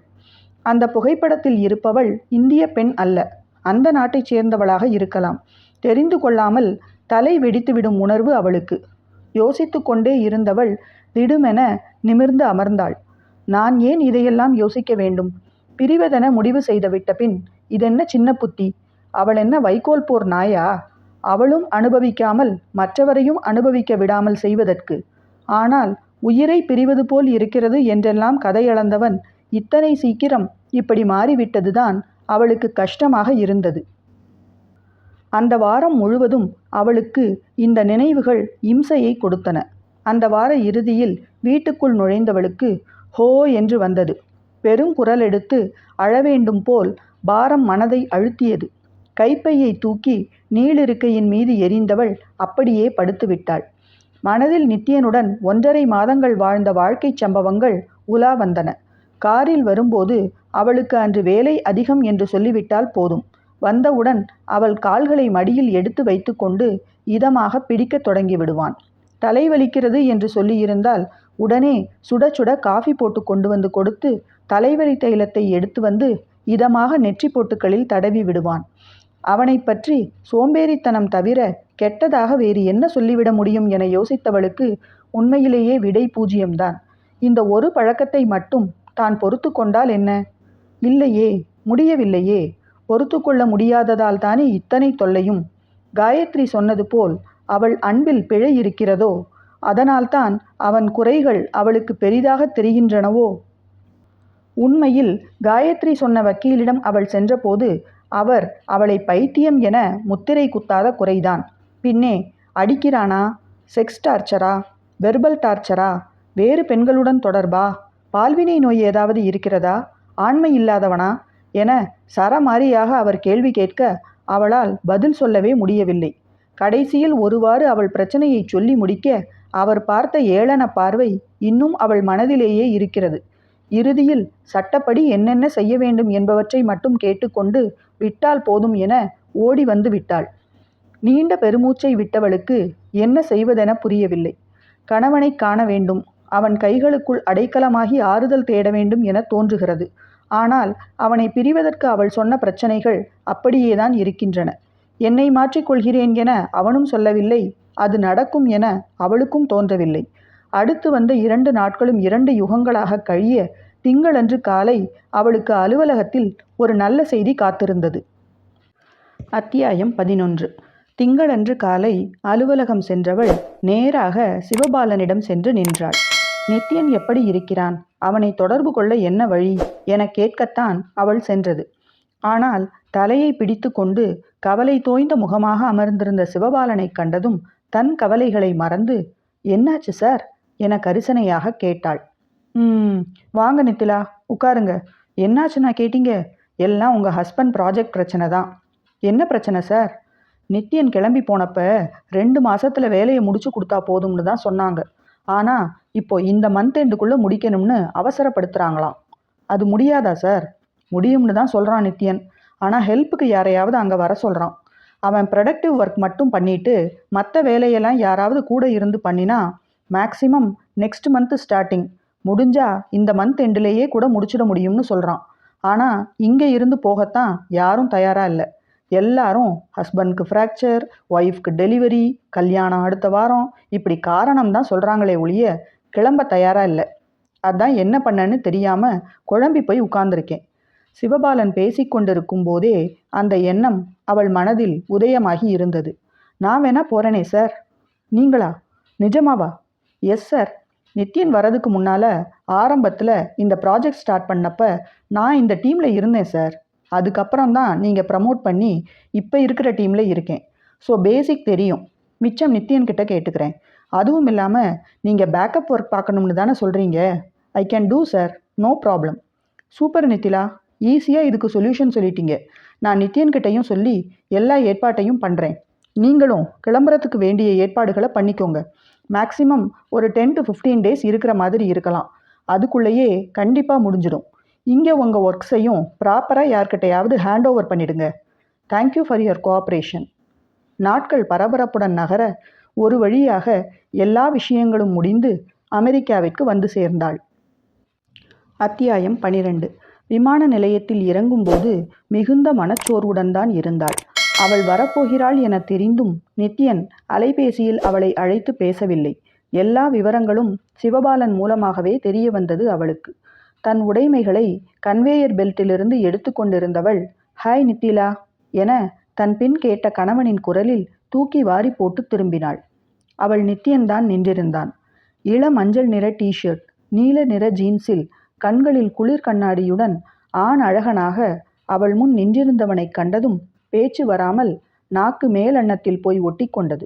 குளிர் கண்ணாடியை கழற்றி பாக்கெட்டில் வைத்தவன், என்ன அப்படியே நின்னுட்ட? சிவபாலன் சொல்லலையா நான் வருவேன்னு? அப்படியே ஷாக் ஆகிட்ட? வார்த்தைகளில் விளையாட்டு இருந்தாலும் கண்களில் கேலி இல்லை. அவன் விழிகள் விலகலையே காட்டின. தனக்கு அதிர்ச்சி கொடுத்தவனுக்கு பதில் கொடுத்து விடும் வேகத்தில், நீங்களும் சொல்லலையே நீங்க வரப்போறீங்கன்னு. நீ கூடத்தான் சொல்லாமல் கொள்ளாமல் வந்து நிற்கிற. என்கிட்ட சொன்னியா நீ வரேன்னு? அவள் வாயடைத்து போனாள். உண்மைதானே, அவளும் அவனிடம் நேரடியாக பேசி விவரம் தெரிவிக்கவில்லை அல்லவா? பின்னர் அவனை கேள்வி கேட்க அவளுக்கு என்ன உரிமை இருக்கிறது? பதில் சொல்ல முடியாமல் தலை கவிழ்ந்தாள். ஓகே, இவ்வளோதான லக்கேஜ் என அவள் பெட்டியை எடுத்துக்கொண்டவன் முன்னே நடக்க அவள் பின்தொடர்ந்தாள். வரும் வழியில் இருவரும் பேசிக்கொள்ளவில்லை. அவன் தங்கியிருக்கும் இடத்தில் அவன் அறை இருக்கும் தளத்திற்கு மின்தூக்கியின் வழியே சென்றவர்கள் அந்த நீண்ட பாதையில் நடக்கும்போது அவளுக்கு திடீரென ஒரு எண்ணம் தோன்றியது. இந்த அறையில் அந்த பெண் இருப்பாளோ? கதவை திறந்ததும் இருவரும் அவள் கண் முன்னே இதழ்களில் முத்தமிட்டு கொள்வார்களோ? அவள் கற்பனை செய்த காட்சி அவளால் சகிக்க முடியாததாக இருக்க நடை நின்று போனது. சில அடிகள் தள்ளி சென்று கொண்டிருந்தவன் அவள் காலடி சத்தம் கேட்காததால் நின்று திரும்பி பார்த்தான். பின் மீண்டும் அவளை நோக்கி வந்தவன், என்ன நித்திலா நின்னுட்ட? ஏதானும் பிரச்சனையா? ஆமாம், பிரச்சனை தான். நீ நித்திலான்னு கூப்பிடுறது தான் பிரச்சனை. நித்திமான்னு கூப்பிடு என அவன் சட்டையை பிடித்து உலுக்க வேண்டும் போல் தோன்றிய உணர்வை அடக்கியவள், இல்லை ஒன்றும் இல்லை என்று விட்டு உடன் நடந்தாள். தனியாக இருக்கானே, வீட்டை எப்படி வச்சிருப்பானோன்னு பயந்துட்டியா? நான் கிளம்பும் முன்னால் தான் மெய்டு வந்து க்ளீன் பண்ணிட்டு போனாங்க. சுத்தமாக தான் இருக்கு, பயப்படாம வா என்று அவள் தயக்கத்தை அவள் இயல்புடன் பொருத்தி யூகித்து கூற, தான் அவனை எத்தனை தூரம் படுத்தியிருக்கிறோம் என்பது புரிந்ததோடு தனியாக இருக்கிறேன் என்ற அவன் வார்த்தைகளில் நெஞ்சில் நிம்மதியும் பிறந்தது. அறைக்கதவை திறந்து கொண்டு உள்ளே செல்லவும் ஒருவித எதிர்பார்ப்போடு அவன் முகம் காண முயற்சிக்க அவனோ அவள் புறம் திரும்பக்கூட இல்லை. அவளை பாராமலே படுக்கையறை நோக்கி கை காட்டியவன், அங்கே பாத்ரூம் இருக்கு, ஃப்ரெஷ்அப் பண்ணிக்கிறதா இருந்தால் பண்ணிக்கோ என்றவன் சமையலறைக்குள் சென்று விட்டான். நித்திலாவுக்கு மிகவும் மனம் சோர்ந்து போனது. அவன் சொன்னபடி கை கால் முகம் கழுவி தலை சீர்திருத்தி மீண்டும் வரவேற்பறைக்கு வந்தபோது அவன் நீளிருக்கையில் அமர்ந்திருந்தான். வா நித்திலா, வந்து உட்கார். இப்போ மணி 7 ஆகுது. இந்த நேரம் காஃபி குடிச்சிட்டு அப்புறம் டின்னர் சாப்பிட்றது உனக்கு ஓகேவா, இல்லை நேராக டின்னர் சாப்பிட்டுடலாமா? டின்னர் என அவள் இழுக்கவும், கொஞ்சம் தள்ளி ஒரு இந்தியன் ரெஸ்டாரண்ட் இருக்குது, நார்த் இந்தியன் ஃபுட்ஸ் தான் அதிகம் கிடைக்கும்னாலும் டேஸ்ட் நல்லாயிருக்கும், ஃபோன் பண்ணி ஆர்டர் பண்ணினா கொண்டு வந்தும் கொடுப்பாங்க. ஓ, அப்போ நேராக சாப்பிட்டுடலாம். அவன் உணவு சொல்லிவிட்டு வந்து அமர்ந்தான். நீ வந்து சேர்ந்த விஷயம் சிவபாலனுக்கு சொல்லிட்டேன், அம்மா அப்பா கிட்ட பேசுறதுன்னா பேசிடு. தன் குழப்பத்தில் அவர்களுக்கு தெரிவிக்க வேண்டும் என்பதையே சுத்தமாக மறந்து போய்விட்ட தன் மடத்தனத்தை எண்ணி வருந்தியவள் அவன் கூறியபடியே செய்து முடித்தாள். அதற்குள் உணவும் வந்திருக்க இருவரும் உண்டு முடிக்கவும், நீ படுக்கிறதுனா படுத்துக்கோ நித்திலா, ஃப்ளைட்டில் வந்தது அசதியாக இருக்கும் என்றவன் தன் மடிக்கணினியை எடுத்துக்கொண்டு உட்கார்ந்து விட்டான். மனது இன்னும் பாரமாகிவிட தான் இங்கே வந்ததே தவறோ என்று தோன்றிய எண்ணத்தோடு சென்று இரவு உடை மாற்றிக்கொண்டு படுத்துவிட்டாள். படுத்தவள் திடுமென மீண்டும் எழுந்து அமர்ந்தாள். அவன் எங்கு படுப்பான்? வீட்டில் ஒரு படுக்கையறை, வரவேற்பறை, சின்ன சமையலறை இவ்வளவுதான் இருந்தன. வேறு கதவு எதுவும் இருப்பதாக தெரியவில்லை. அவள் படுத்திருந்தது இரட்டை படுக்கைதான்.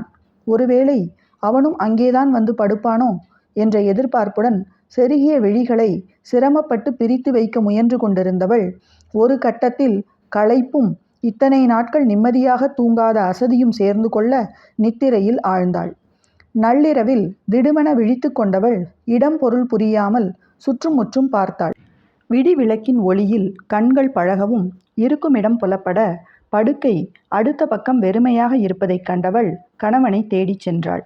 வரவேற்பறை நீளிருக்கையில் தன் 6 அடி நீளத்தை குறுக்கி கொண்டு சிரமப்பட்டு படுத்து கொண்டிருந்தவனைக் கண்டதும் கண்கள் கரித்து கொண்டு வந்தன அவளுக்கு. அருகில் படுக்கக்கூட முடியாத அளவுக்கு வேண்டாதவளாகி போய்விட்டாளா அவள்? அல்லது அவள் அருகில் வந்து படுத்தால் அந்த புகைப்பட அழகி கோபித்து கொள்வாளா? அழுகை குமுறி கொண்டு வர சாளரத்தின் அருகே சென்றவள் பூட்டியிருந்த அந்த கண்ணாடி கதவின் மீது தலை சாய்த்து கொண்டு நின்றாள். என்ன முயன்றும் அவளால் அழுகையை கட்டுப்படுத்த முடியவில்லை. நித்திலா, ஏன் அழற? கணவனின் குரலில் சட்டென்று சுதாரித்தவள் தன் கழுத்து பக்கம் இருந்த உடையை அப்படியே மேலேற்றி முகத்தை துடைத்தாள். கண்ணீரையும் உள்ளிழுக்க முயன்றபடி, அழுகையா? நானா? இல்லையே என கூறிய குரலே அவளை காட்டிக் கொடுக்கிறது என்பது அவளுக்கு தெரியாமல் இல்லை. அவனிடம் இருந்து பதில் இல்லை.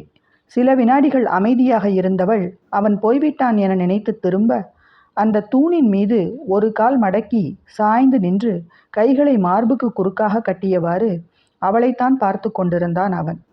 மீண்டும் கண்ணீர் வர அங்கிருந்து நகரப்போனவளை குறுக்கே கை நீட்டி தடுத்தான் அவன். அவள் நிற்கவும் மீண்டும் கேட்டான், ஏன் அழற? சில நிமிடங்கள் மௌனம் காத்தவள் ஒரு பெருமூச்சுடன் நிமிர்ந்தாள். ஏன் அழறேன்? நான் ஏன் இப்படி இருக்கேன்னு நினச்சி அழறேன். வேண்டான்னு நீ விலகி போற, ஆனால் நீ விலகி போறியேன்னு நான் அழறேன். நீ ஊரை விட்டு கிளம்பின நிமிஷம் வீம்பு மட்டும்தான் என் மனசில் இருந்துச்சு. மறு நிமிஷமே எதையோ பறி கொடுத்த உணர்வு. ஆனால் அதெல்லாம் இல்லை, நான் சந்தோஷமாக தான் இருக்கேன்னு என்ன நானே ஏமாற்றிக்கிட்டேன். நாளாக ஆக அந்த வீட்டில் நீயும் நானும் செலவழித்த நிமிஷங்கள், நீ எனக்காக பார்த்து பார்த்து செய்ததுன்னு எங்கே பார்த்தாலும் உன் உருவம்தான் தெரிஞ்சுது. ஆஃபீஸ்க்கு வந்தாலும் அம்மா வீட்டுக்கு போனாலும் அதே கதை தான். என்னால் ஒன்றுமே பண்ண முடியல. பைத்தியம் பிடிக்கிற மாதிரி இருந்துச்சு. எப்படியாவது உன்கிட்ட வந்துடணும்னு லீவு கேட்கத்தான் சிவபாலன்கிட்ட போனேன். அவர் இந்த விஷயம் பற்றி சொல்லவும் அதை பயன்படுத்திக்க முடிவு பண்ணினேன். ஆனால் இப்போ ஏன் வந்தேன்னு இருக்கு நித்யன். உன் ஒதுக்கத்தை என்னால் தாங்க முடியலை. நீ நித்திமான்னு கூப்பிட மாட்டியா? நீங்கள் வந்த நிமிஷத்துலேருந்து ஒவ்வொரு வினாடியும் ஏங்குறேன். என்னை யாரோ மாதிரி நடத்துறதுக்கு பதிலாக என்னை கொன்று போட்டுரு நித்யன். அவன் எப்போது அவள் அருகில் வந்தான், எப்படி அவளை தன் கைவளைவிற்குள் கொண்டு வந்தான் என்பது அவளுக்கு புரியவில்லை. ஆனால் கணவனின் வலிமையான தோள்களில் தான் அடைக்கலமாகி இருப்பது புரிய ஏதேதோ உணர்வுகள் அவளை ஆட்டி படைக்க அவற்றை தாங்க முடியாதவள் குமுறி குமுறி அழலானாள். ஷ், போது நித்தி, நிறைய அழுதுட்ட. ஆனால் அவள் கேட்கவில்லை. அழுது கொண்டே இருந்தவளின் முகத்தை தன்னை நோக்கி நிமிர்த்தியவன் துடித்து கொண்டிருந்த அவள் இதழ்களை ஒரு வேகத்துடன் கவ்விக்கொண்டான். அந்த வேகத்தில் அவள் அழுகையின் வேகம் கொஞ்சம் மட்டுப்பட தன்னை எறியாமல் அவன் நெஞ்சில் இருந்த தன் கைகளை உயர்த்தி அவன் கழுத்தில் மாலையாக்கினாள். உப்பு கரித்த அந்த முத்தம் இருவருக்கும் இனித்தது. எத்தனை நேரம் நீண்டதோ அந்த முத்த யுத்தம். அவன் நிறுத்தினால் அவள் மீண்டும் ஆரம்பித்தாள். அவள் நிறுத்தினால் அவன் மீண்டும் ஆரம்பித்தான். இறுதியில் அப்படியே அவளை கைகளில் பூமாலை போல் அள்ளிக்கொண்டவன் படுக்கை அறைக்குள் நுழைந்தான். அத்தியாயம் 13. மீண்டும் அவள் விழித்தபோது கணவன் அருகில் இல்லாதிருக்கவும், இத்தனை நாட்கள் சென்னையில் தங்கள் படுக்கையறையில் தனிமையில் கனத்த மனத்துடன் விழித்த காளைகள் நினைவுக்கு வரவும், இதுவும் அதுபோல் ஒரு நாள்தானோ, இரவு அவள் கண்டதெல்லாம் கனவுதானோ என நினைத்து சுற்றிலும் பார்த்தவள் அறையின் வேறுபாடு புரிய, கனவில்லை நிஜமே என்பதும் மனதில் உரைக்க, எழுந்து குளியலறையில் பல் துலக்கி முகம் கழுவி வெளியே வந்தாள். கணவனை தேடியவள் சமையலறையில் ஏதோ உருட்டும் சப்தம் கேட்க பூனை நடை நடந்து அங்கே சென்றாள். வழியில் உணவு மேஜையில் முதல் நாள் உண்ட மீதங்கள் கிடந்தன. ஏதோ பத்திரிகை நீளிருக்கையில் தாறுமாறாக கிடந்தது. அவன் முகம் துடைத்துவிட்டு போட்டிருந்த ஈரத்துண்டு நீளிருக்கையின் மீது கிடந்தது. ஆனால் இது எதுவும் அவள் கண்ணில் படவில்லை. சமையலறைக்குள் நுழைந்தவள் அடுப்பில் ஏதோ கிளறி கொண்டிருந்தவனை பின்னிருந்து அணைத்து கொண்டாள். ஏய், எழுந்துட்டியா? ஆமாம், நீ பக்கத்தில் இல்லைன்னதும் ஒரு செகண்ட் சென்னையில் இருக்கேனோ, நீ பக்கத்தில் இல்லையோன்னு பயந்து போயிட்டேன்ப்பா என்றபடியே அவன் முதுகில் முகத்தை வைத்து தேய்த்தவளை இடது கையால் இழுத்து முன்னுக்கு கொண்டு வந்தவன், இனி என்ன ஆனாலும் நீயே சொன்னாலும் உன்னை விட்டு போக மாட்டேன். உன் காலைகள் என்னுடன் தான், போதுமா என அவன் நெற்றியில் முத்தமிட அவளும் ஆசையாய் அவன் கன்னத்தில் முத்தமிட்டாள். இப்போ உப்மா அடிப்பிடிக்காம வேணும்னா சமத்தா அங்கே போய் உட்காருவியான் என சமையல் மேடையில் பொருட்கள் இல்லாமல் சுத்தமாக இருந்த பகுதியை காட்டவும் அவளும் சென்று அமர்ந்து கொண்டாள். அவன் சமைப்பதை ஆர்வமுடன் பார்த்தவள், உனக்கு இப்படிலாம் சமைக்க தெரியுமா? சென்னையிலலாம் சமைச்சதே இல்லையே என்றவள் உடனே முகம் வாடினாள். ஆம், அவள் எங்கே அவனை சமையலறைக்குள் நுழைய விட்டாள்? ஒரு காஃபி போட்டால் கூட இத்தனை பாத்திரத்தை இழுத்து விட்டாய், எடுத்ததை எடுத்த இடத்தில் வைக்கவில்லை என்று அவனை வாட்டி எடுத்தால் அவன் எப்படி வருவான்? அதுக்குள்ள ஃப்ளாஷ்பேக் போயாச்சா என்று அவள் மூக்கை பிடித்து ஆட்டியவன் வேலையும் முடிந்திருக்க உப்புமாவை மூடி வைத்துவிட்டு அவளை குழந்தை போல் தூக்கி கொண்டு வந்து நீளிருக்கையில் அமர வைத்தான். முதல்ல சாப்பாடு, அப்புறம் பேசுவோம் எனவும் தலையாட்டியபடியே, நான் இன்னும் காஃபியே குடிக்கலையே என்றாள் தலை சரித்து. அவள் தலையில் விளையாட்டாக முட்டியவன், காஃபிலாம் காலை 7 மணிக்காவது எழுந்தாதான், இப்போ மணியை பாரு எனவும் கடிகாரம் பார்த்தாள். நேரம் 11 என இருக்க கண்டு, அச்சோ மணி 11, நான் கவனிக்கவே இல்லை, 8 இருக்கும்னு நினச்சேன், இவ்வளோ நேரமாக தூங்கினேன். நாம் காலையில் தூங்க ஆரம்பித்தப்பவே மணி 5 தெரியுமா என கிசுகிசுப்பாக கூறி அவளை சிவக்க வைத்தவன் உப்புமாவை ஒரு தட்டில் எடுத்து வந்து அவளுக்கு ஊட்ட, அவள் அவனுக்கு ஊட்ட ஒரு வழியாக உண்டு முடித்தார்கள். அவன் அமர்ந்து அவளை தூக்கி மடியில் வைத்து கொண்டான். இப்ப சொல்லு. அவன் கண்களை நேராக பார்த்தவள், என்னை மன்னிச்சிரு நித்தி, நான் உன்னை ரொம்ப நோகடிச்சிட்டேன். அற்ப விஷயங்களுக்கெல்லாம் உன்னை டார்ச்சர் பண்ணி பிரம்பெடுத்து விரட்டாத குறையா விரட்டி உனக்கு வீட்டையே நரகமாக்கிட்டேன்ல. நீ என்ன செய்தாலும் நீ இருக்கிற இடம் தாண்டி எனக்கு சொர்க்கம். ஆனால் இப்போவும் உன் அளவுக்கு பெர்ஃபெக்டாலாம் என்னால் மாற முடியாது நித்திமா, நான் இருக்கிற மாதிரி தான் இருப்பேன். அவன் வாயை தன் கை கொண்டு மூடியவள், மாற வேண்டாம், நீ கிளம்புறப்ப சொன்னியே லவ்னா அன்கண்டிஷனலாக இருக்கணும்னு, அதுதான் சரி. நீ இப்படி செஞ்சாதான் எனக்கு பிடிக்கும்னு கண்டிஷன் போட்டு இருக்கிறது பிஸ்னஸ், வாழ்க்கைக்குள்ளே வியாபாரம் கூடாது. இது அன்னிக்கே எனக்கு புரிஞ்சிருந்தா நான் இத்தனை கஷ்டப்பட்டிருக்க மாட்டேன், உன்னையும் கஷ்டப்படுத்தி இருக்கவும் மாட்டேன். பாரா, பஞ்சாங்கம் பஞ்ச் டயலாக்லாம் பேசுது. பொய் கோபத்துடன் அவனை முறைத்தவள், நான் பஞ்சாங்கம்மா உனக்கு? இல்லையா பின்ன, அதில் தான் எது செய்யணும் எது செய்யக்கூடாது எந்த நேரம் செய்யணும்னு ரூல்ஸ் போட்டு அதுபடி செய்துட்டே இருப்பாங்க. நீயும் அப்படித்தானே? அதான் உனக்கு பஞ்சாங்கம்னு பேர் வச்சேன். அந்த பேருக்கு இன்னொரு அர்த்தமும் இருக்குது என்றவன் அவள் என்ன என்பது போல் பார்க்கவும் கிசுகிசுப்பாக குரலை மாற்றி, பஞ்சு மாதிரி அங்கம் பஞ்சாங்கம், இப்படி மெத்து மெத்துன்னு பஞ்சு மாதிரி மடியில் உட்காந்துருக்கியா, அதான் உனக்கு பஞ்சாங்கம்னு பேர் வச்சிட்டேன் என காதுக்குள் கூறியது மட்டுமல்லாமல் அவள் பஞ்சு போன்ற உடலில் தன் தேடலை தொடங்க வெட்கி சிவந்தவள், பேசலாம் என அவன் கைகளை தடுக்க, ஓகே ஓகே பேசலாம் என அவனும் ஆமோதித்தான். நான் சின்ன வயசுல இருந்தே இப்படித்தான் இருந்திருக்கேன் நிட்டி, எல்லாரையும் காயப்படுத்திட்டு. அப்போது எனக்கு நான் செஞ்சது தப்புன்னு புரியலை, குறைகளோட தான் மனுஷங்களை ஏற்றுக்கணும்னு புரியலை. முடிஞ்சால் அவங்கக்கிட்ட எல்லாம் பேச முயற்சி பண்ணணும். சின்ன வயசு ஃப்ரெண்ட்ஸ் லக்ஷனா, தாரிணி, அப்புறம் காலேஜில் கௌசி, இன்னொருத்தர் முக்கியமானவங்க என்னோட அத்தை. பாவம் திருச்செந்தூர்ல இருந்து வருவாங்க வருஷா வருஷம். ஆனால் அவங்க பண்ணுற விஷயங்கள்லாம் எனக்கு பிடிக்கவே பிடிக்காம அப்பா கிட்ட பிடிவாதம் பண்ணி அவங்கள வரவே விடாமல் பண்ணிட்டேன். இப்போ நினச்சா ரொம்ப கஷ்டமாக இருக்குது. நான் நினச்சா அப்பா அம்மா வீட்டுக்கு போகிறேன். அவங்களுக்கு போகிறதுக்குன்னு இருந்த ஒரு வீடு அவங்க அண்ணன் வீடு, எங்கள் வீடு. அங்கேயும் வர முடியாமல், ச்சே, நாம் ஒரு தடவை அவங்க வீட்டுக்கு போய் அவங்கக்கிட்ட ஆசீர்வாதம் வாங்கிட்டு வரலாம் நித்தி. நம்ம கல்யாணத்துக்கு கூட அவங்க வரல. ஓ, போலாமே. நீயும் தான் எங்கள் வீட்டுக்கு வந்ததே இல்லை. அவனை புரியாமல் பார்த்தவள், என்ன சொல்கிற நித்தி? அத்தைய ஞாபகம் இருக்கே, அவங்களுக்கு ஒரு மகன் இருந்தானே, அவனை ஞாபகம் இருக்கா உனக்கு? அத்தியாயம் 14. கண்களை இடுக்கிக் கொண்டு யோசித்தவள், அத்தை பையனா? அவனை பற்றி உனக்கு எப்படி? நீ நீதான்? ஆமாம், நானே தான் கண்மணி. அட பாவி, எப்படியெல்லாம் என்னை ஏமாற்றி கல்யாணம் பண்ணியிருக்க, ஃப்ராடு என சரமாரியாக அவனை அடிக்கப் போக சுகமாக அவைகளை தாங்கினான் அவன். ஒரு வழியாக களைப்படைந்தவள் அவன் மார்பில் சாய்ந்து, ஏ நித்தி, என்ன நடந்துச்சுன்னு முதல்ல இருந்து சொல்ல போறியா இல்லையா? எனக்கு பைத்தியமே பிடிச்சிரும் போல இருக்கு.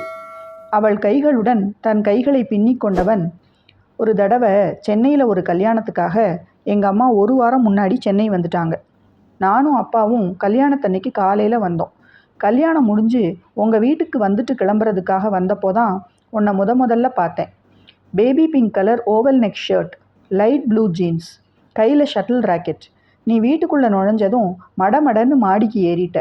அப்போ தான் உன்னை ஆன்னு பார்த்துக்கிட்டு இருந்த என்கிட்ட எங்கள் அம்மா உன் முறை பொண்ணு ராஜா அப்படின்னு சொல்ல, நீ கடுகடுத்த முகத்தோட ஏதோ முணங்கிக்கிட்டே போய் கதவை சாத்திக்கிட்ட. அவளுக்கும் அந்த நினைவுகள் மங்கலாக இருந்தன. ஆமாம், முறை பொண்ணு, முறைச்சிக்கிட்டே இருக்கிற பொண்ணு என்று முணுமுணுத்தது ஞாபகம் வந்தது. அதுக்கப்புறம் எதுனாலேயோ எங்கள் அம்மா சென்னை வரேன்னு சொன்னப்போ எல்லாம் மாமா ஏதாவது காரணம் சொல்லி அதை தட்டி கழிச்சாரு. ஆனால் அடுத்த வாரமே நிறைய கிஃப்ட்ஸு, அத்தை செஞ்ச தின்பண்டங்கள், ட்ரெஸ்ஸுன்னு எடுத்துட்டு திருச்செந்தூருக்கு வந்துடுவார். அவன் சொன்ன காரணம் தன் பிடிவாதம்தான் என்பது நித்திலாவுக்கு புரிந்தது. எனக்கு கொஞ்சம் விவரம் தெரிஞ்சதும் ஏதோ காரணம் இருக்குன்னு புரிஞ்சாலும் நான் அதை பெருசாக எடுத்துக்கலை. ஆனால் மாமா வர்றப்பெல்லாம் உன்னை பற்றி கேட்டுக்குவேன். உனக்கு மேத்ஸ் தான் பிடிக்கும், சயின்ஸ் பிடிக்காதுன்னு அவர் சொன்னனால தான் நானும் மேத்ஸ் குரூப் எடுத்தேன். 12th முடித்ததும் என்ஜினியரிங்லேயும் சேர்ந்தேன். நீ காலேஜ் படிச்சுட்டு இருக்கும்போதே எனக்கு சென்னையில் வேலை கிடச்சிடுச்சு. அப்போ தான் மாமா கிட்ட உன் மேலே எனக்கு ஆசை இருக்கிறத சொன்னேன். அவருக்கும் சந்தோஷந்தான். ஆனால் உனக்கு பிடிச்சாதான் மேற்கொண்டு எதுவும்னு உறுதியாக சொல்லிட்டார். சிவபாலன் என் காலேஜ் மேட் தான். நீ அவன் இருக்கிற கம்பெனியில் சேர்ந்ததும் அங்கே ஏதாவது வேக்கன்சி வந்தால் சொல்ல சொல்லி இருந்தேன். அப்படித்தான் நம்ம கம்பெனிக்கு வந்து சேர்ந்தேன். நான் ஆசைப்பட்ட மாதிரியே உனக்கும் என்னை பார்த்ததும் பிடிச்சிடுச்சு. நமக்கு நிச்சயம் ஆனதுக்கப்புறம்தான் மாமா ஒரு நாள் உன்னை பற்றி எல்லா விஷயமும் சொல்லி வருத்தப்பட்டார். ஒருவேளை என்கிட்டையும் நீ ஏதாவது பிடிக்காமல் வித்தியாசமாக நடந்துக்கிட்டா என்னை பொறுத்துக்க சொல்லி கேட்டார். அப்போ தான் இந்த திட்டம் என் மனசில் உருவாச்சு. திட்டமா? எந்த திட்டம்? அதான்ப்பா, சோம்பேறியாக நடிக்கிற திட்டம். என்னது, நடிச்சியா? அப்போ இப்போ கொஞ்சம் முன்னால் நான் மாற மாட்டேன்னு சொன்னது? மாற மாட்டேன்னு எங்கே சொன்னேன்? நான் இருக்கிற மாதிரி இருப்பேன், உன்னளவு பெர்ஃபெக்ட்லாம் முடியாதுன்னு சொன்னேன். நான் நிஜத்தில் ரொம்ப சோம்பேறிலாம் இல்லைடா, எல்லாம் உனக்காக செஞ்ச செட்டப் தான் எனவும் மீண்டும் அவனை மொத்த ஆரம்பித்தாள். ஏய், முழுசா கேளுடி என்று அவளை தடுத்தவன், நான், அத்தை, மாமா, காயத்ரி எல்லாரும் சேர்ந்து தான் பிளான் பண்ணினோம். காயுவா? அவளும் கூட்டா இதில்? இரு உங்கள் எல்லாரையும் என்றவள், மேலே சொல்லு எனவும், காயத்ரி வீட்டுக்கு போயிட்டு நீ வந்தப்போ கவனமாக எல்லாம் செட் பண்ணி வச்சுருந்தேன். அதுக்கப்புறமும் உன்னை கோபப்படுத்தணும்னு தான் வேணும்னே அப்படிலாம் நடந்துக்கிட்டேன்.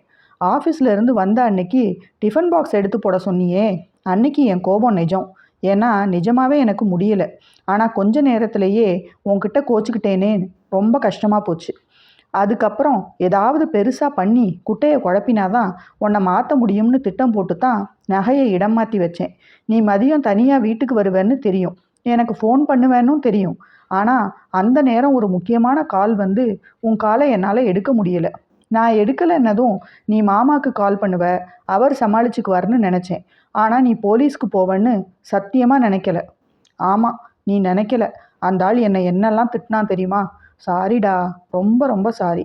அப்படிலாம் நடக்கும்னு நான் நினைக்கவே இல்லை. உன் முகம் பார்த்தப்பவே எனக்கு தாங்கலை. உன்கிட்ட எல்லா உண்மையும் சொல்லிடணும்னு வந்தேன். ஆனால் நீ என்னை பேசவே விடலை. அடுத்த நாள் நீ காயத்ரி கிட்ட டைவர்ஸ்னு போய் நின்னதும் நான் ஆடி போயிட்டேன். காயத்ரி கிட்டையும் நான் உண்மையை சொல்லிடுறேன்னு சொன்னேன். அப்போ அவங்க முக்கால் கிணறு தாண்டி முயற்சியை கைவிட வேண்டாம், கொஞ்ச நாள் என்னை எங்கேயாவது போக சொன்னாங்க. பிரிவு உனக்கு காதல்னா என்னன்னு புரிய வைக்கும், எது முக்கியம்னு புரிய வைக்கும்னு சொன்னாங்க.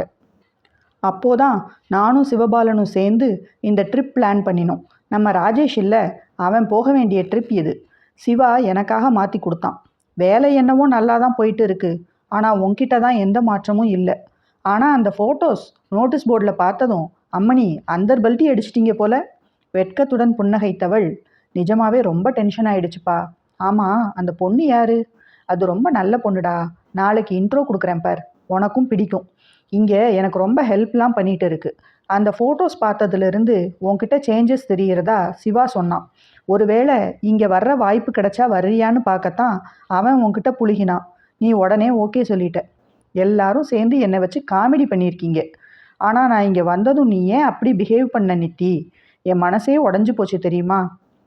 அவளை தன்னுடன் இறுக்கி கட்டி கொண்டவன், ஒரு ஆம்பளைக்கு மிகப்பெரிய அவமானம் என்ன தெரியுமா? என்ன? அவன் காதலிக்கிற, அவன் மேலே காதல் இருக்கிற பொண்ணு அவன் தொட்டா கொஞ்சமும் இழகாமல் விரைப்பாக நிற்கிறது தான். அந்த நகை பிரச்சனைக்கு அப்புறம் நான் உன்னை தொட்டப்பெல்லாம் நீ அப்படி தான் நின்ன.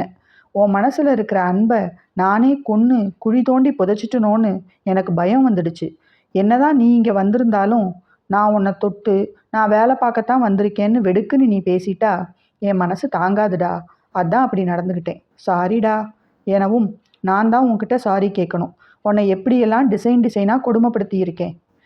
டிசைனாக என்னை கொஞ்சி அதுக்கு ஈடு கட்டிரு, சரியா போச்சு என்றவன் வார்த்தைகளில் முகம் சிவந்தாலும் அவன் சொன்னது போலவே ஈடுகட்ட தயாரானாள் நித்திலா. 6 மாதங்கள் பிறகு, நிலாமா இன்னும் ஒரு வாய் வாங்கிக்கோடா. போங்கத்த, இதெல்லாம் போங்கு. 2 பெரிய மாதுளம்பழத்தை உரிச்சு வச்சுட்டு ஒன்றுன்னு பொய் சொல்லி ஏமாத்த பார்க்குறீங்களா? அலுவலகம் விட்டு வந்தவன் மாமியார் மருமகளுக்கு இடையில் நடக்கும் செல்ல சண்டையை ரசித்து கொண்டே வரவேற்பறையில் தன் காலணிகளை கழற்றி கொண்டிருந்தான். அரவம் கேட்டு உள்ளே வந்தவள், வந்துட்டியா நித்து எனவும், ஆமாம், என்ன கவனிக்க யார் இருக்கா இங்கே? வந்த பிள்ளைக்கு ஒரு வாய் காஃபி கொடுக்க ஆள் இல்லை, வேணாங்கிறவளுக்கு ஊட்டி விட்டுட்டு இருக்காங்க. பால்கனியில் இருந்து உள்ளே வந்திருந்த அமிர்தா, ஆமாம்டா, அவளுக்கு மட்டுமா ஊட்டுறேன்? உள்ளே வளருறானே உன் பிள்ளை, அவனுக்கும் சேர்த்து தான் ஊட்டுறேன். அது புரியாமல் பொறாமையில உளறுறான் லூசுப்பே. அம்மா, பொண்டாட்டி முன்னால் என் இமேஜ் டேமேஜ் பண்ணுறதே உங்களுக்கு வேலையாக போச்சு. என்னடா பெரிய இமேஜ்? என் மருமக மாதிரி வருமா? நீ லூசு பையதாண்டா. நிலா, எனக்கு காஃபி கொண்டு வா என்று கோபம் போல் கூறிவிட்டு படுக்கை அறைக்குள் புகுந்து கொண்டான். அதை பார்த்து பக்கென்று சிரித்தவள் அவன் கேட்டது போல் காஃபி கலந்து எடுத்துக்கொண்டு படுக்கை அறைக்குள் நுழைந்தாள். காத்திருந்து அவன் அவளை வளைத்து இழுக்க, ஏய், காஃபி கொட்டிர போகுது என்று அங்கிருந்த டீப்பாயில் வைக்க அவள் இடையை வளைத்து வாகாக பிடித்தவன், என்னடி, மாமியாருக்கும் மருமகளுக்கும் கொஞ்சம் ரொம்ப ஓவராக தான் போயிட்டுருக்கு. உங்களை சேர்த்து வச்சவன் நான் தான்றதை மறந்துடாதீங்க. உன்னை யார் மறந்தாங்களாம்? ஆமாம், எல்லாம் பேச்சில் தான். வர வர என்னைய கண்டுக்கிறதே இல்லை நீ. முகம் சிவந்தாலும், ஆமாம், கொஞ்ச நாள் உன்னை கண்டுக்கக்கூடாதுன்னு காயு சொல்லியிருக்கா. எனக்கு சுற்றி சுற்றி எல்லாம் வில்லிங்களாக இருக்காங்க என்றவன் கேலியை கைவிட்டு அவள் முகம் தாங்கி, காலையில் ஏதாவது சாப்பிட்டியா? 3 மணி வரை ஒரே வாந்தி தான், ஒன்றுமே உள்ளே போகலை.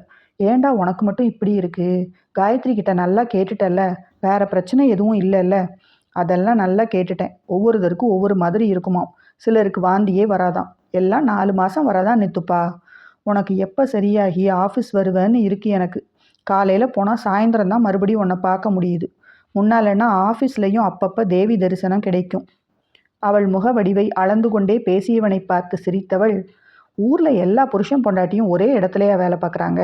காலையில் போயிட்டு சாயந்தரம் வர்றதுக்குள்ளே நீ பண்ணுற கலாட்டா இருக்கே, அதுக்குள்ளே 10 தரம் கால் பண்ணிடுற. முடிஞ்சப்பெல்லாம் வீடியோ கால் வேற. இன்னும் உனக்கு என்ன வேணும்? எனக்கு 24 மணி நேரமும் என் பொண்டாட்டியை இப்படி கட்டி பிடிச்சிக்கிட்டே இருக்கணும். அப்புறம் பூவாவுக்கு சிங்கி அடிக்க வேண்டியது தான் என பொங்கி பொங்கி சிரித்தவளை பார்த்தவனுக்கும் மனம் நிறைந்திருந்தது. குற்றம் குறைகள் இருந்தாலும் மனிதர்களை ஒதுக்காமல் வாழ பழகி இல்லறமாம் நல்லறத்தில் நித்திலமாய் திகழ்ந்த அவன் நிலாப்பெண் அவன் வாழ்வில் ஒளி வீச மனம் மகிழ்ந்து நின்றான் அவள் நித்யன். இனி அவர்கள் வாழ்வில் என்றும் பிரகாசம்தான். என்ற மன நிறைவுடன் அவர்களை வாழ்த்தி விடை பெறுவோம். நல்லற மாமோ நிலவே. எழுதியது மற்றும் வாசித்தது உங்கள் அன்பு தோழி தூரிகா சரவணன். என்ன நண்பர்களே, கதை பிடித்து இருந்ததா? இதில் வரும் நித்திலா போன்ற குணாதிசயம் உள்ள நபர்களை கண்டிப்பாக நம்ம வாழ்க்கையில் சந்திச்சு இருப்போம். அப்படி நான் சந்தித்த ஒரு தோழியின் குணத்தை அடிப்படையாக வச்சு தான் இந்த கதை எழுதினேன். குணம் அவங்களுடையது என்றாலும் கதை முழுக்க முழுக்க எனது கற்பனை தான். கதை உங்களுக்கு பிடிச்சிருந்ததா அப்படின்னு கமெண்ட்ஸ் மூலம் எனக்கு தெரியப்படுத்துங்க. அடுத்ததாக நம்ம சேனலில் சமீபத்தில்தான் வெளியான என்னுடைய அமுதம் பொழியும் குமுதம் மலரும் கதையை வாசிக்கலாம்னு இருக்கேன். சீக்கிரமே பதிவிட ஆரம்பிக்க போகிறேன். அதனால இதுவரை சப்ஸ்கிரைப் பண்ணாதவங்க சப்ஸ்கிரைப் செய்து பக்கத்தில் இருக்கும் பெல் பட்டனையும் கிளிக் பண்ணி வச்சுக்கோங்க. ஸோ நான் பதிவு போட்டதும் உங்களுக்கு நோட்டிஃபிகேஷன் வந்துடும். விரைவில் சந்திக்கலாம் நண்பர்களே. அதுவரை உங்களிடம் இருந்து விடைபெறுவது உங்கள் தூரிகா சரவணன். உங்களுக்கு நம்ம சேனல் வீடியோஸ் பிடிச்சிருந்தா லைக் பண்ணுங்கள். உங்கள் ஃப்ரெண்ட்ஸ் அண்ட் ஃபேமிலிக்கு ஷேர் பண்ணுங்கள். உங்கள் கருத்துக்களை கமெண்ட் பண்ணுங்கள். நம்ம சேனலை மறக்காமல் சப்ஸ்கிரைப் பண்ணுங்கள். விரைவில் மீண்டும் ஒரு வீடியோவில் சந்திக்கலாம். நன்றி.